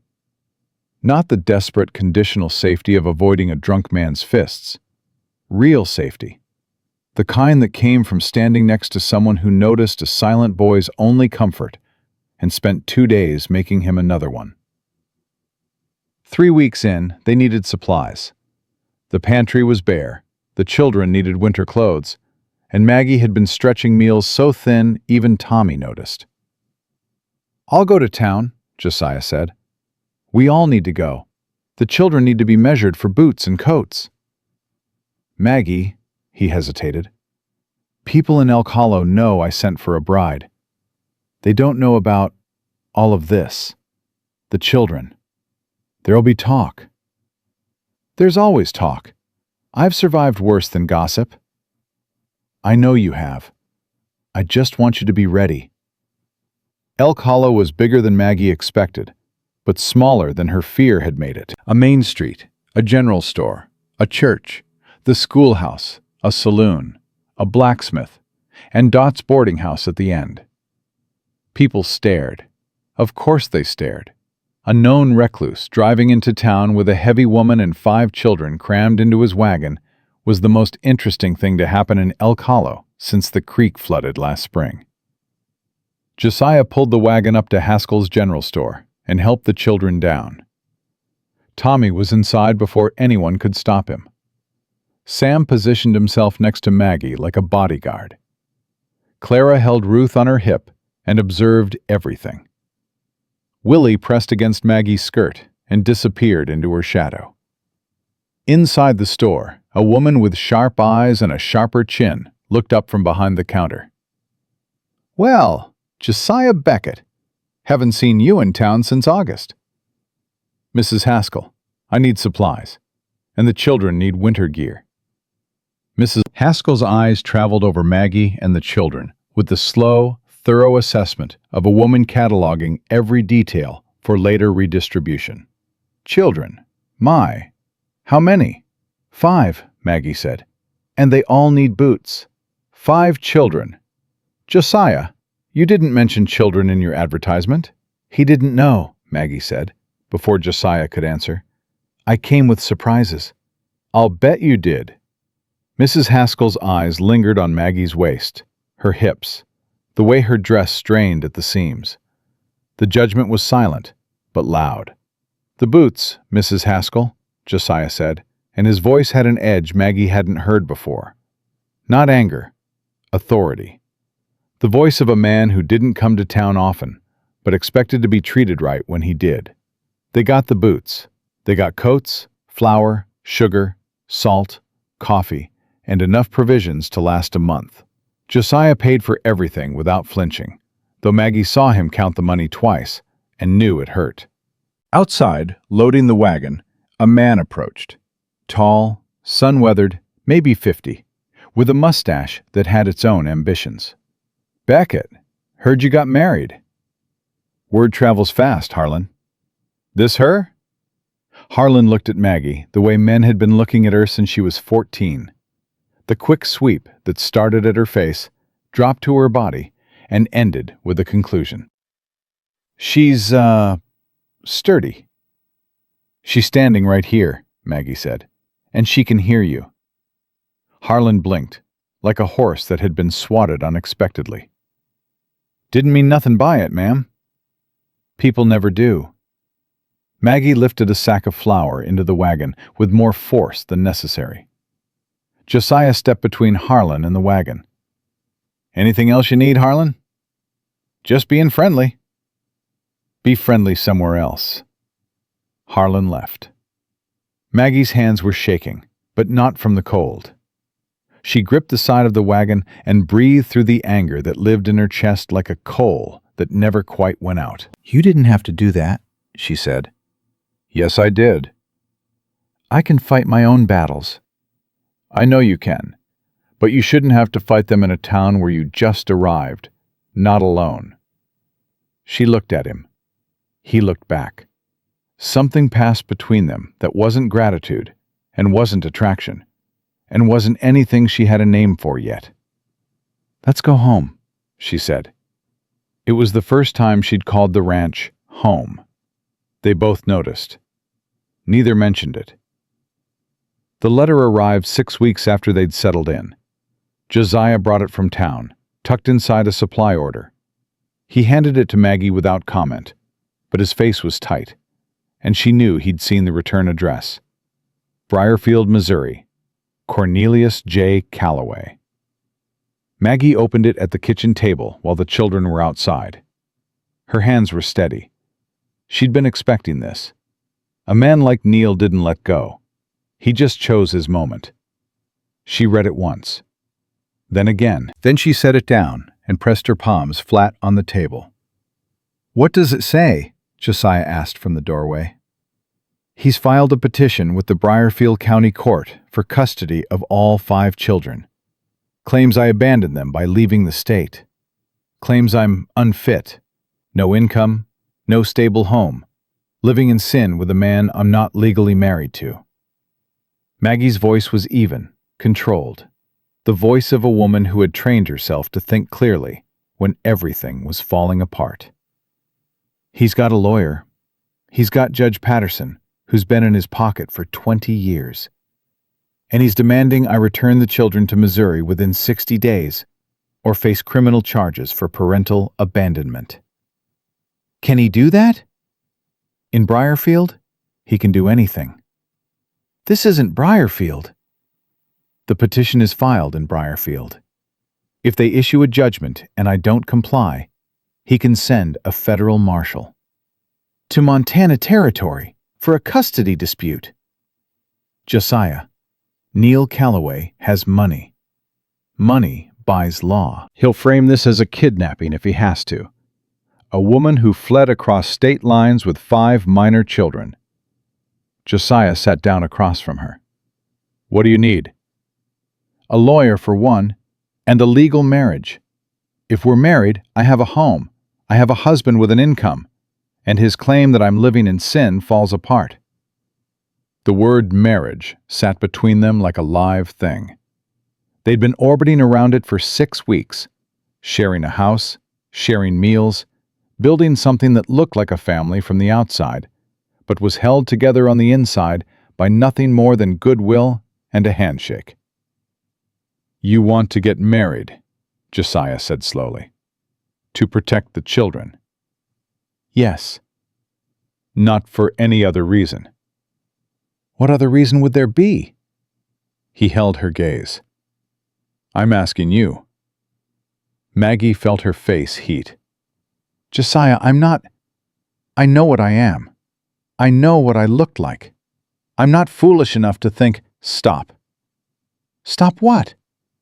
"Stop telling me what you think I see when I look at you. You've been doing it since the day you arrived. Every time you mention your weight, every time you pull at your dress, every time you step back when I step forward. You think I see what they see, what your husband saw, what your brother-in-law sees. Don't you? I see a woman who traveled 1,000 miles with 5 children and no money to save their lives. I see a woman who gets up before dawn to make sure everyone eats before she takes a single bite herself. I see a woman who sang to a terrified boy for 40 minutes every night until he can sleep." Josiah's voice was rough, almost angry. "I see someone brave enough to write me the truth when a lie would have been easier. That's what I see. And if you think the size of your waist changes any of that, then you're not as smart as I know you are." Maggie couldn't speak. The tears she'd been holding since Missouri, since the stagecoach, since the first morning she'd woken up in this man's house, they came now, silent and hot, streaking down her face, while she sat at a kitchen table in Montana Territory and let a quiet man with scarred hands tell her she was worth seeing. "I'm sorry," she whispered. "I don't usually—" "Don't apologize for crying. Anna used to apologize for crying, and it drove me crazy. Cry all you want. Just don't apologize for it." She laughed through the tears, a broken, wet, ridiculous sound. "You're nothing like what I expected." "Neither are you." He picked up Neil's letter and read it again. "We'll get married. Tomorrow, if Reverend Crane's available. And then we'll find a lawyer, and we'll fight this. Together." "Together," Maggie repeated. The word felt foreign and precious, like a language she'd heard once as a child and was only now remembering. "But Maggie, I need you to hear me. I'm not marrying you just to beat your brother-in-law. I'm marrying you because 6 weeks ago you walked off a stagecoach with 5 children and a letter full of truth. And every day since then, my house has felt more like a home than it has in 4 years. If that's not reason enough, I don't know what is." The front door banged open, Tommy, breathless and muddy. "Ma, Sam's teaching me to split wood, and I only almost hit my foot once." "That's not reassuring, Tommy." "Also, Willie's on the porch with Biscuit, and he's— Ma, come look." Maggie wiped her face and followed Tommy to the porch. Willie was sitting on the top step, the wooden horse in one hand, his other hand resting on Biscuit's head. The old dog lay beside him, warm and patient. Willie wasn't smiling, wasn't talking, wasn't doing anything remarkable by any standard except this one. He was outside, voluntarily, without pressing himself against a wall or hiding behind his mother. Sam stood by the woodpile, axe in hand, watching his little brother with an expression that broke Maggie's heart. Hope and fear and the desperate prayer of a 12-year-old who'd made a silent boy his line in the sand. Josiah came to stand beside Maggie in the doorway. He looked at Willie, then at Sam, then at the letter from Neil still in his hand. "Nobody's taking these children," he said. "Not from this ranch, not from this family." And for the first time, the word family didn't come with conditions, or fear, or the shadow of a fist. It came from a man standing in his own doorway, watching a broken boy pet a lazy dog, holding a threat in one hand and a promise in the other. Maggie leaned against the doorframe and let herself believe it. Not all the way, not yet, but enough to breathe, enough to stay, enough to fight for what was growing in this cold, beautiful, improbable place at the edge of the world. Reverend Crane married them on a Tuesday. It wasn't what Maggie had imagined a wedding could be. But then again, she'd stopped imagining weddings the year Frank broke her wrist for burning supper. This one was small and plain and honest. Reverend Crane's parlor, Dot Crenshaw as witness, the 5 children lined up along the wall like a jury delivering a verdict they hadn't yet agreed on. Maggie wore her best dress, which was also her worst dress, because it was the only one that still fit without splitting at the seams. Clara had braided her hair that morning, careful and precise, and Ruth had picked a handful of frozen weeds from the yard and presented them as a bouquet with the solemnity of a child who understood ceremonies, even if she couldn't pronounce the word. Josiah wore a clean shirt and a face that said he was more scared than he'd been in any winter storm or cattle stampede or 4 years of sleeping alone. Reverend Crane kept it short. Vows, rings. Josiah had bought a plain silver band from Haskell's store, and Maggie's throat closed when he slid it onto her finger, because Frank's ring had been gold, and it had felt like a shackle, and this one felt like nothing she'd ever worn before. "You may kiss the bride," Reverend Crane said. They looked at each other. Josiah leaned forward and pressed his lips to her forehead. Not her mouth, her forehead. Gentle and brief, and so careful, it made Dot cry into her handkerchief. Tommy groaned. "That ain't a real kiss." "Thomas James, hush. I'm just saying, When people get married in stories, they kiss proper." "This ain't a story," Sam said from his spot against the wall. "This is Tuesday." They signed the papers. Reverend Crane recorded it in the church ledger. Maggie Calloway became Maggie Beckett with a stroke of ink, and the legal ground beneath Neil's custody petition shifted. Dot fed them all afterward. Roast chicken, potatoes, pie. She'd been cooking since dawn, and the table in the boarding house groaned under the weight of food Maggie knew Dot couldn't afford.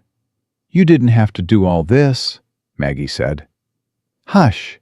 A woman gets married, she gets a proper meal. That's the law, according to Dorothy Crenshaw, and I outrank any judge in Missouri." Josiah hired a lawyer the following week.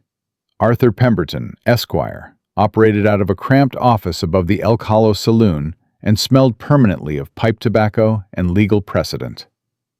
He was 60, sharp-eyed, and had practiced law in Montana Territory for 2 decades. "Let me see the petition," Pemberton said, adjusting his spectacles. Josiah handed it over. Pemberton read it twice, his expression unchanging, then set it down and looked at Maggie. "Your brother-in-law's lawyer is competent. The petition is properly filed under Missouri jurisdiction. He's claiming abandonment, moral unfitness, and failure to provide. He's also alleging that you transported minor children across state lines without the consent of their legal guardian." "He's not their legal guardian," Maggie said. "I am." "He's claiming that as the senior surviving male relative of their deceased father, he holds custodial rights under Missouri common law. It's a stretch, but Judge Patterson has ruled on less." "Patterson's in Neil's pocket." "I assumed as much. The question is whether they can enforce a Missouri judgment in Montana Territory." "Can they?" Josiah asked. Pemberton leaned back. "Legally, it's complicated. There's no uniform custody law across territories. A Missouri court can issue a judgment, but enforcing it here requires cooperation from territorial authorities. Sheriff Tucker would need to be served with enforcement papers. And Tucker, as I understand it, is not a man who takes kindly to being told what to do by out-of-territory courts." "So we're safe," Maggie said. "I didn't say that. I said enforcement is complicated. Your brother-in-law has money. Money has a way of simplifying complications. If he sends a hired attorney to Helena to petition the territorial court directly, and if that attorney can convince a territorial judge that these children are in danger or being held against their will, I'm their mother. And he'll argue you're an unfit one. No income of your own. History of being married to an abusive man, which, unfairly, they'll use against you rather than for you. A hasty marriage to a stranger. Mrs. Beckett, I'm not saying I agree with any of this. I'm telling you how Neil Calloway's lawyer will frame it." Maggie's hands clenched under the table. "What do we do?" "We build a case. Character witnesses. Evidence of stable home life. Documentation that these children are fed, clothed, educated, and safe. Letters from community members. A statement from the school. Are the children enrolled?" "Clara and Tommy start next week." "Good. We need Reverend Crane, Doc Hartley if he can speak to the children's health, Dot Crenshaw, anyone who can testify to the family's stability." Pemberton looked at Josiah. "And we need to demonstrate that this marriage is genuine, not a convenience." "It is genuine," Josiah said. "I believe you. A judge might not, especially a judge who receives a letter from Cornelius Calloway explaining that his poor widowed sister-in-law was so desperate she married a stranger within weeks of arriving in a new territory. You see how that looks. It looks like a woman protecting her children. It looks like a woman running. And in custody law, running is never a good look." They left Pemberton's office with a list of tasks and a weight that settled over both of them, like the Montana winter pressing down on the roof. Maggie wrote letters that night, to Pemberton's specifications, clear, factual, unemotional. A timeline of events. Documentation of Neil's 2-year campaign to isolate her in Briarfield. Names and dates. The credit she'd been denied. The jobs that had disappeared. The neighbors who'd stopped speaking to her. She wrote it all down in the same steady hand that had written her truth letter to Josiah. And when she finished, her fingers ached and the fire had burned low. Josiah read every page without interrupting. When he finished, he set the papers down and looked at her across the table. He starved you out, systematically, like a siege. He's a patient man. That's what makes him dangerous. And nobody in Briarfield helped. One person tried. Mrs. Greer from the church brought groceries once. Neil paid her a visit the next day. She never came back. Josiah stood and put another log on the fire. We're going to beat him. You sound certain. I am certain.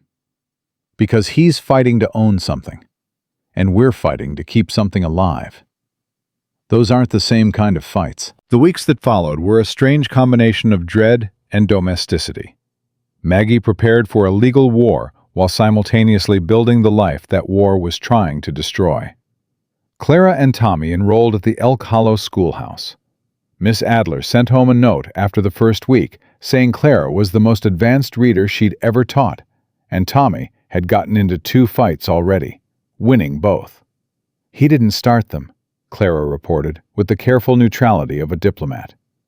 A boy named Virgil Haskell called Mama a name. Tommy handled it. What name? Josiah asked. Clara glanced at Maggie. It doesn't matter.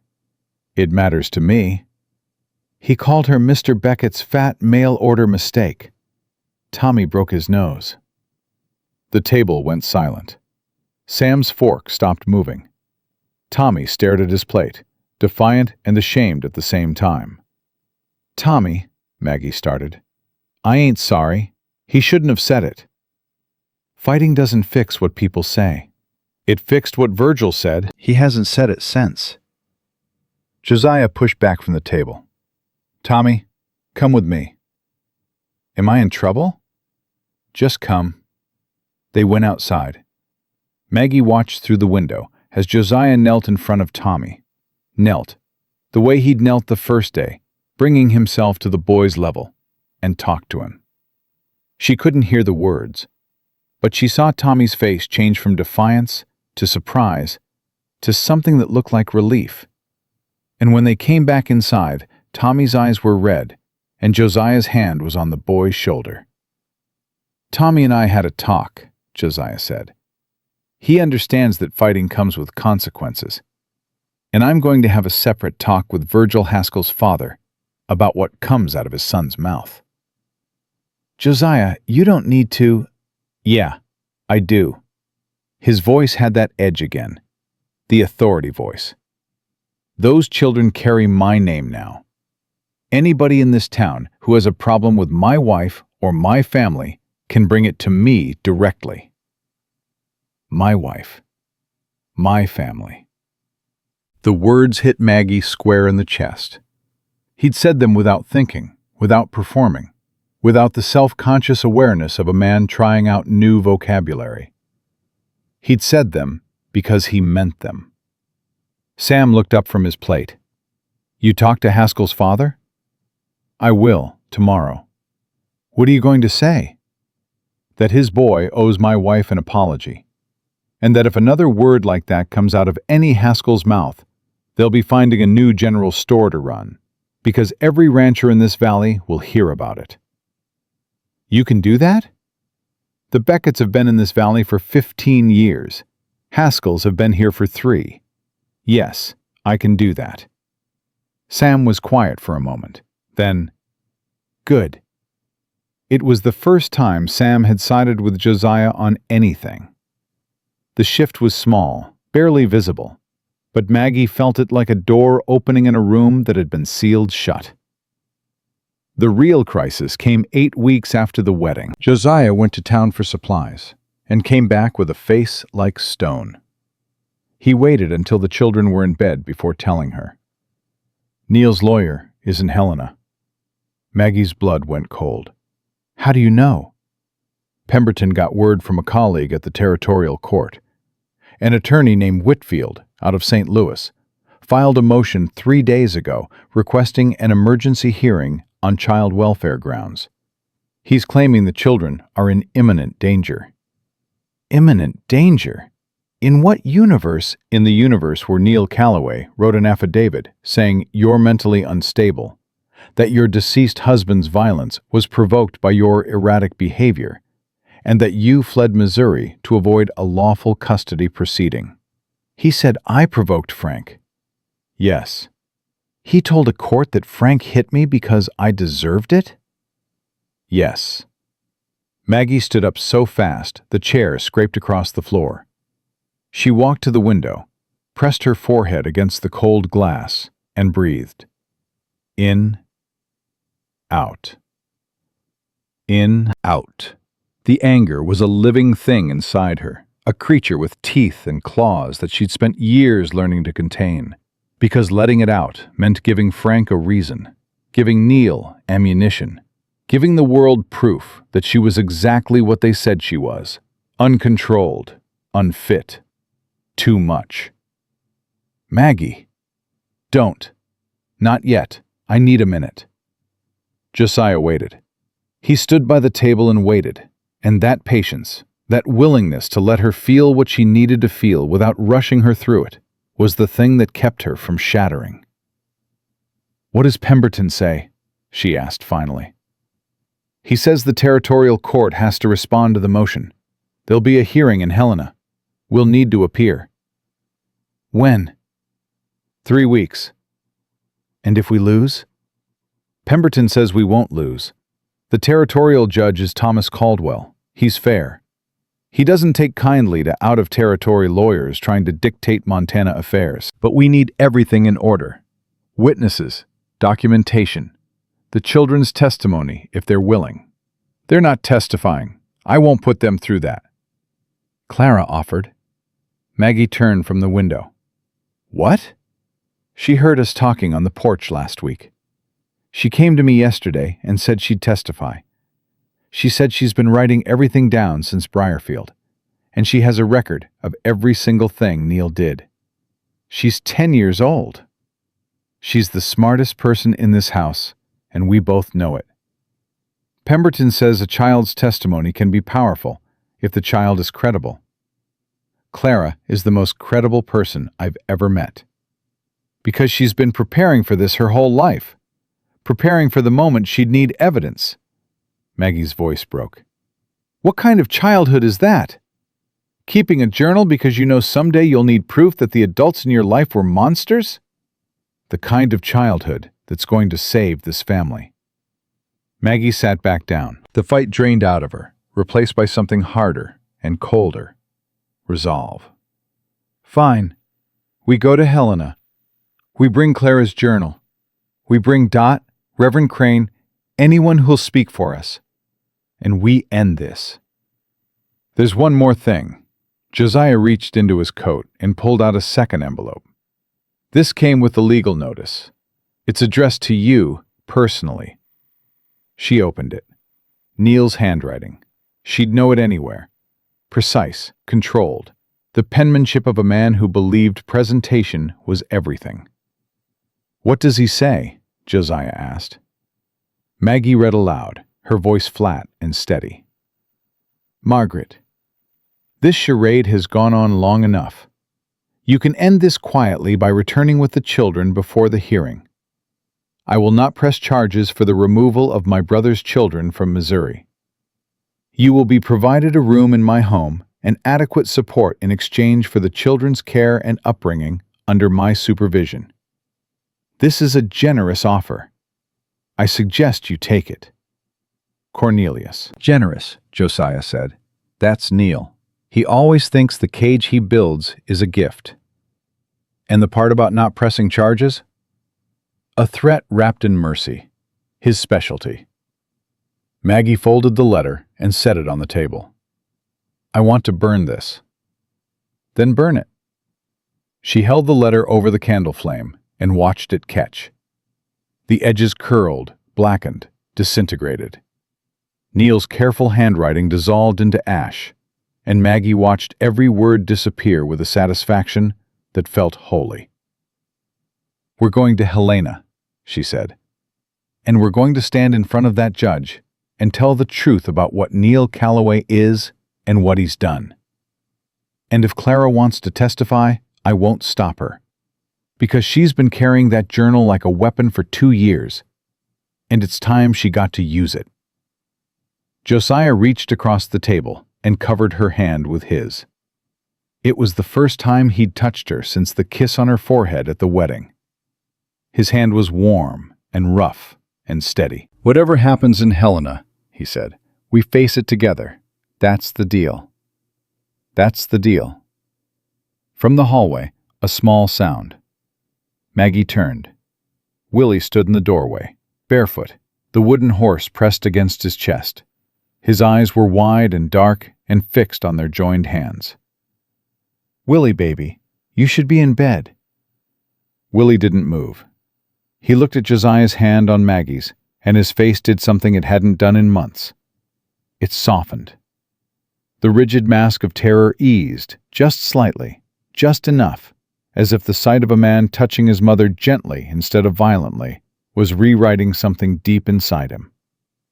Then Willie crossed the room, slowly, one bare foot in front of the other, past the table, past the dying fire, to where Maggie sat. He climbed into her lap, pressed his face against her chest, and reached out one small hand toward Josiah. Not touching, not quite, just reaching, holding his hand out in the air between them, the wooden horse dangling from his fingers, offering the most precious thing he owned to the man who'd made it. Josiah took the horse, held it for a moment, then placed it back in Willie's hand and closed the boy's fingers around it gently. "You keep it, son. It's yours." Willie's hand dropped back to his chest. He burrowed deeper into Maggie's arms, and Maggie held her son and looked at her husband over the boy's head, and neither of them spoke, because some moments were too full for language, too fragile for words, too important to risk breaking with sound. Sam appeared in the hallway behind Willie's empty spot. He'd been watching. Of course he'd been watching. Sam was always watching, always guarding, always keeping count of the ways the world could hurt them. But tonight, what Sam saw was different. Tonight he saw a man put a wooden horse back in a frightened boy's hand and call him son. Sam's line in the sand, the thing Josiah had to do. He wasn't there yet. Willie hadn't laughed, but he'd reached out, and reaching was closer to laughing than silence had ever been. Sam went back to bed without a word. But in the morning, when Josiah came in from the barn, Sam poured him coffee without being asked. It was the smallest thing. It was everything. The ride to Helena took a full day. Josiah drove. Maggie sat beside him, with Ruth in her lap and Neil's ashes still in her mind. Behind them, the children arranged themselves in the wagon bed, with the quiet tension of soldiers heading toward a battle they didn't fully understand. Clara held her journal against her chest, the way Willie held his wooden horse, like a shield, like proof, like the only weapon she'd ever been allowed to carry. Tommy broke the silence first, because Tommy always broke silence. "Ma, what happens if the judge says we have to go back?" "He won't." "But what if he does?" "Then we'll figure it out." "But he won't." "You don't know that." "Thomas James, I know this. No judge in Montana Territory is going to take 5 children away from their mother and hand them to a man who spent 2 years trying to destroy her. Not when we've got the truth on our side." "Truth didn't help much in Briarfield," Sam said quietly. Nobody had an answer for that. They arrived in Helena at dusk and stayed at a boarding house Pemberton had arranged. Dot Crenshaw was already there, having taken the stagecoach the day before. She'd brought food, blankets, and the particular brand of fierce maternal energy that made her impossible to argue with. "You eat," she told Maggie, pushing a plate across the table. "All of you eat. Nobody faces a courtroom on an empty stomach." "I'm not hungry." "I didn't ask if you were hungry. I said eat." Maggie ate. The children ate. Josiah ate standing by the window, watching the street below with the vigilance of a man expecting a threat from any direction. Pemberton arrived after supper with a leather case full of documents and the focused calm of a lawyer who'd done this before. "The hearing is at 9 tomorrow morning, Judge Caldwell's chambers. It won't be a full trial. It's an emergency petition, so the standard is whether there's sufficient cause to issue a temporary custody order. Whitfield needs to prove imminent danger. We need to prove stability." "And Clara?" Maggie asked. "If she's willing, I'd like her to speak. Not as a formal witness. Caldwell won't swear in a 10-year-old. But he may allow her to address the court informally. Her journal entries could be submitted as supporting evidence." Clara looked up from the corner where she'd been reading. "I'm willing."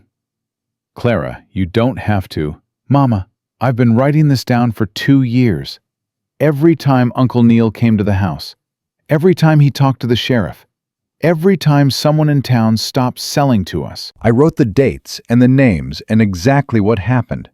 Clara's voice was steady, older than her years, precise as a scalpel. "If a judge wants to know who Cornelius Calloway really is, I can show him." Maggie looked at her daughter.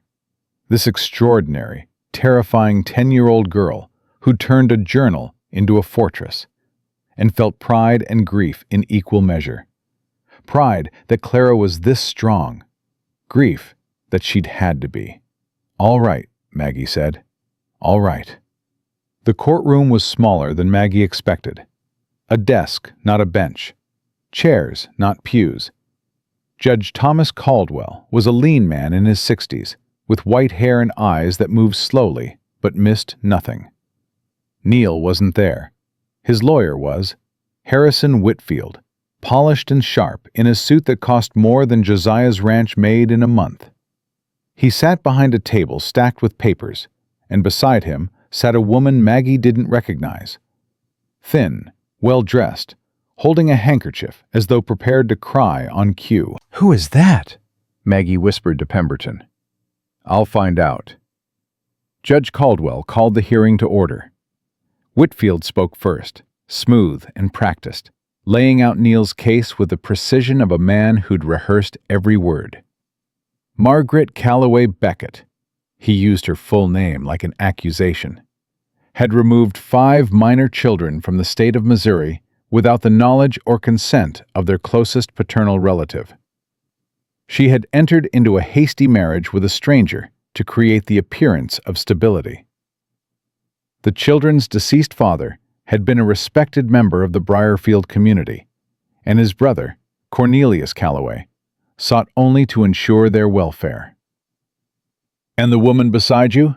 Judge Caldwell asked.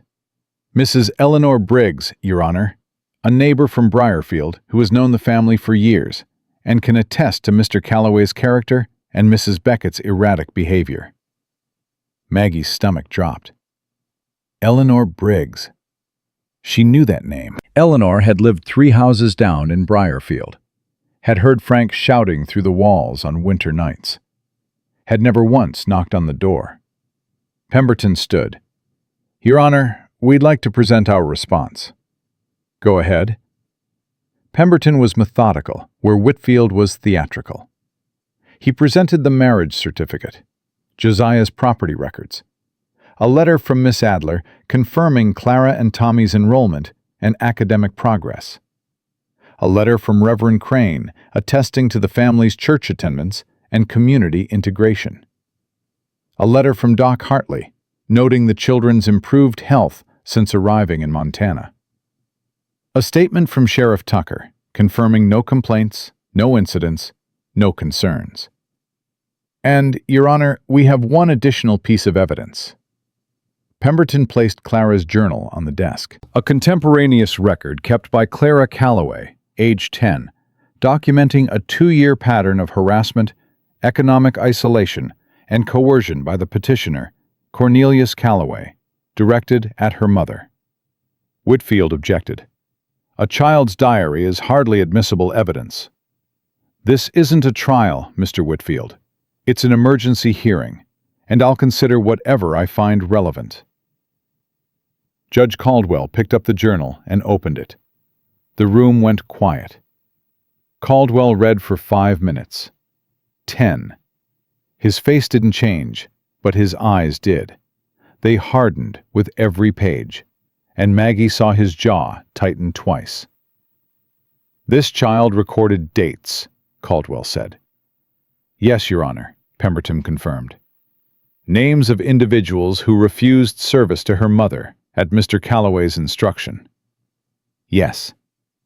And a detailed account of an incident in which Mr. Calloway told Mrs. Beckett, and I quote from the child's entry, "I'll have those children one way or another, Margaret. You can hand them over, or I can take them.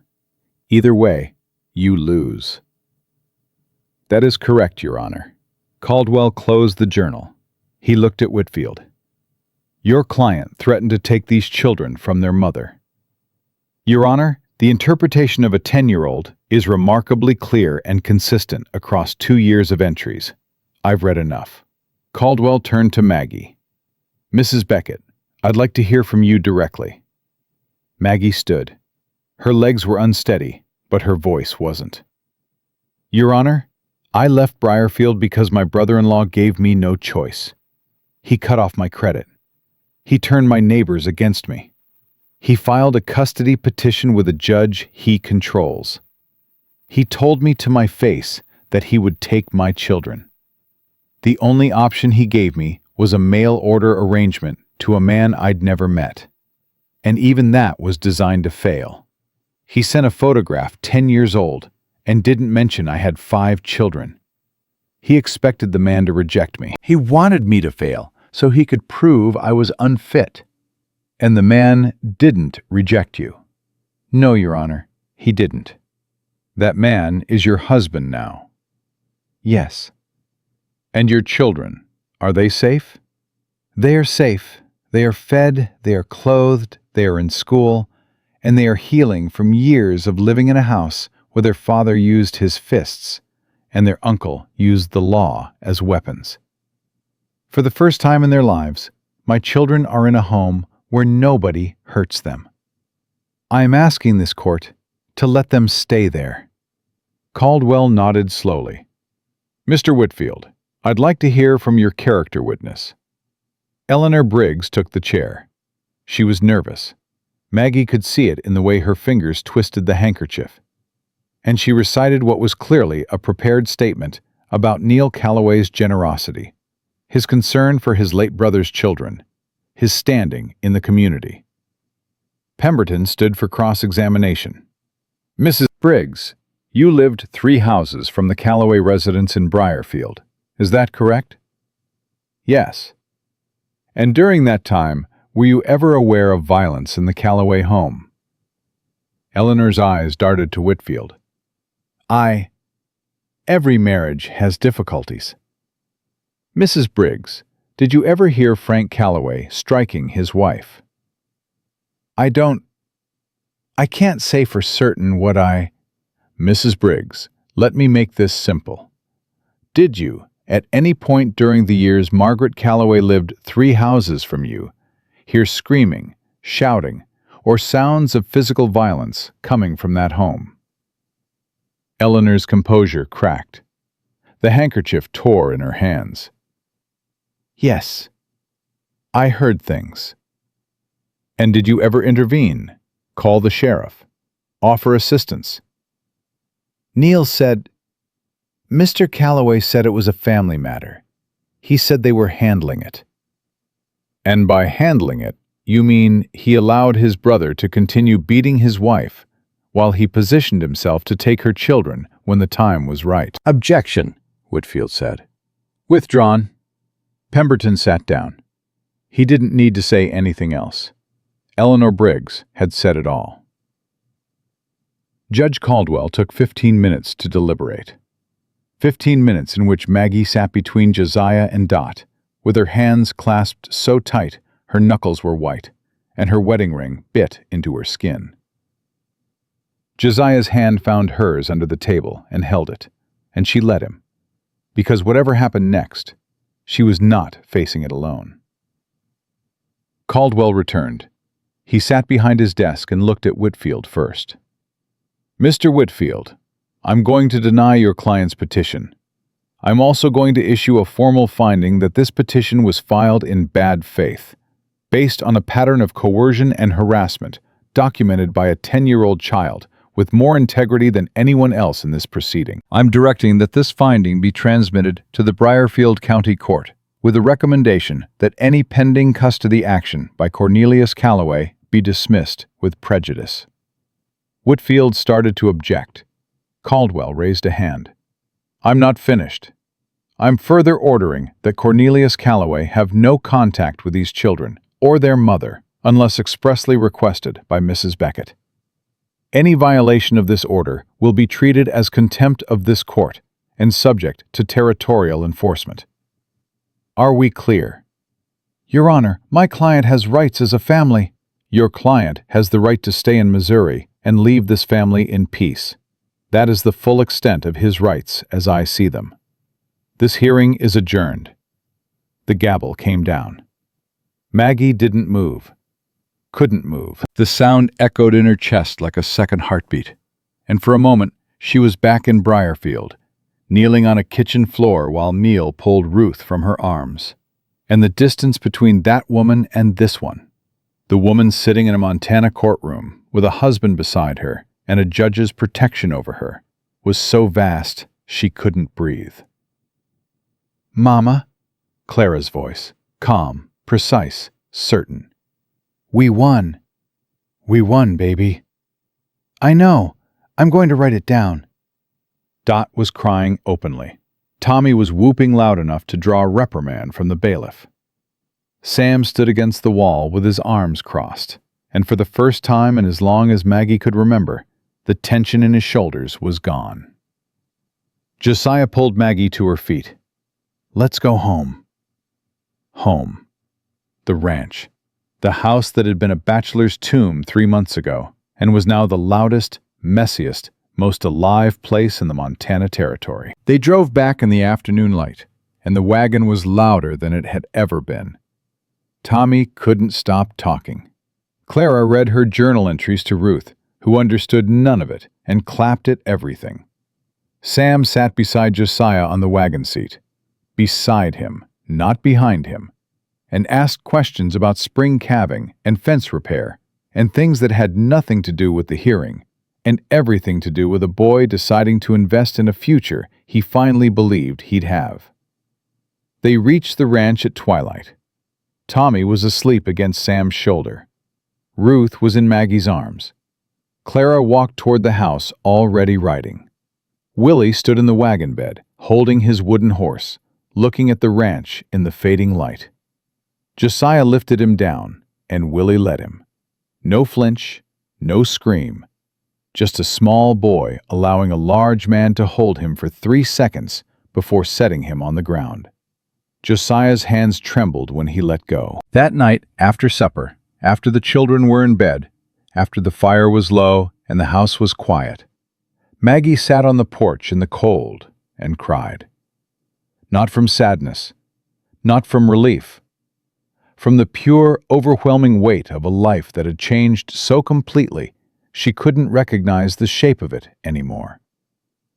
3 months ago, she'd been on her knees in a Missouri kitchen. Now she was sitting on a porch in Montana, with a legal judgment in her pocket and a silver ring on her finger, and 5 children sleeping safe under a roof that belonged to a man who carved wooden horses for silent boys. The door opened. Josiah sat beside her. He didn't speak.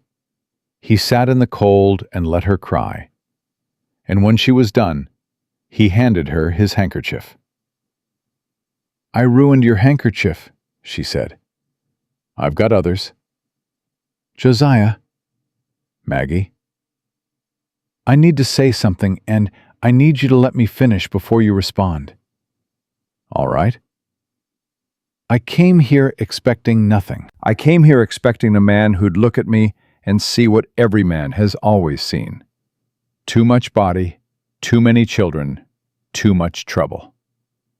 I came here ready to trade my dignity for safety, because that's what women like me learn to do. And instead I found... Her voice cracked. I found a man who sleeps in a barn so children can feel safe, who carves a wooden horse for a boy who can't speak, who stands up in a store and says, "My family," like it's the most natural thing in the world, who holds my hand under a table in a courtroom and doesn't let go. Maggie, I'm not finished. You told me once that you didn't marry me just to beat Neil. You said your house felt like a home again. I need you to know, this isn't just a home for me. You're not just a roof and a name on a legal document. You're the first person who ever looked at me and saw something other than a problem to solve or a body to judge. And if that's not love, then I don't know what love is, because I've never had anything closer. Josiah was quiet for a long time. The cold pressed in around them, and the stars were sharp overhead. And somewhere in the barn, Biscuit barked once at a shadow. Anna was the love of my life, Josiah said slowly. I believed that for 4 years. I believed that when I said yes to you, I was closing a door on ever feeling that way again. I figured I'd have companionship, help on the ranch, someone to talk to. I figured that was enough. And I was wrong. Because love isn't something that happens once and dies. It's something that grows where you plant it. And you and those 5 impossible children have planted something in this house that I couldn't have grown alone in 100 years. That's the longest speech you've ever made. Don't get used to it. Maggie laughed, a real laugh, full and deep and unashamed, the kind of laugh she'd forgotten she could make. Josiah looked at her like he was seeing something new, something he'd been too afraid to look at directly. And then he kissed her. Not her forehead, not the careful, distant gesture from their wedding. He kissed her mouth, and his hands came up to hold her face.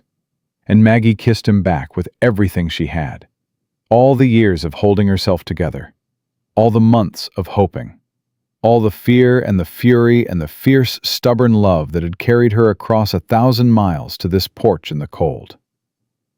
From inside the house, a sound. Small, barely audible, but unmistakable. Willie was laughing. They broke apart and listened. Through the door they could hear Tommy's voice, some ridiculous story, some 8-year-old nonsense. And under it, threaded through the silence like a ribbon of gold, the sound of a 5-year-old boy laughing for the first time in months. Maggie pressed her hand over her mouth. Josiah closed his eyes. "Sam's line," Maggie whispered. "He said if you could make Willie laugh." I heard. The door creaked open. Sam stood in the frame, backlit by the fire. He looked at his mother, at Josiah, at the space between them that wasn't a space anymore. "He's laughing," Sam said. His voice was rough, 12 years old and 1,000 years old, and breaking open. Tommy told him Biscuit chased a rabbit into the creek, and Willie laughed. He laughed, Ma. I hear him, baby. Sam looked at Josiah, straight at him, with those watchful, guarded, old-before-their-time eyes. And then Sam crossed the porch, and this boy who hadn't trusted a man since his father's fists taught him not to, this boy who'd carried his family on his 12-year-old shoulders, put his arms around Josiah Beckett and held on. Josiah froze. 1 second. 2.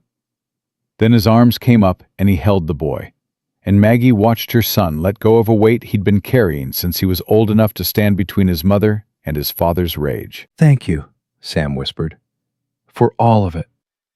"You don't have to carry it anymore, Sam. That's my job now." "Promise?" "I promise." Inside the house, Willie laughed again. Ruth shrieked. Clara shouted at Tommy to keep it down. And on the porch of a ranch in Montana Territory, A widow who'd been told no man would want her, leaned against the man who'd chosen her. And their oldest son stood between them like a bridge between everything that had been broken and everything that was being built. The night settled around them, cold and vast and full of stars, and the sound of children laughing poured out of that house and across the valley like proof. Proof that broken things could heal, that empty rooms could fill, that a man who'd forgotten how to love and a woman who'd never been allowed to believe she deserved it could find each other at the edge of the world and build something that lasted. Not perfect, not easy, not without scars, but theirs, completely, stubbornly, beautifully theirs.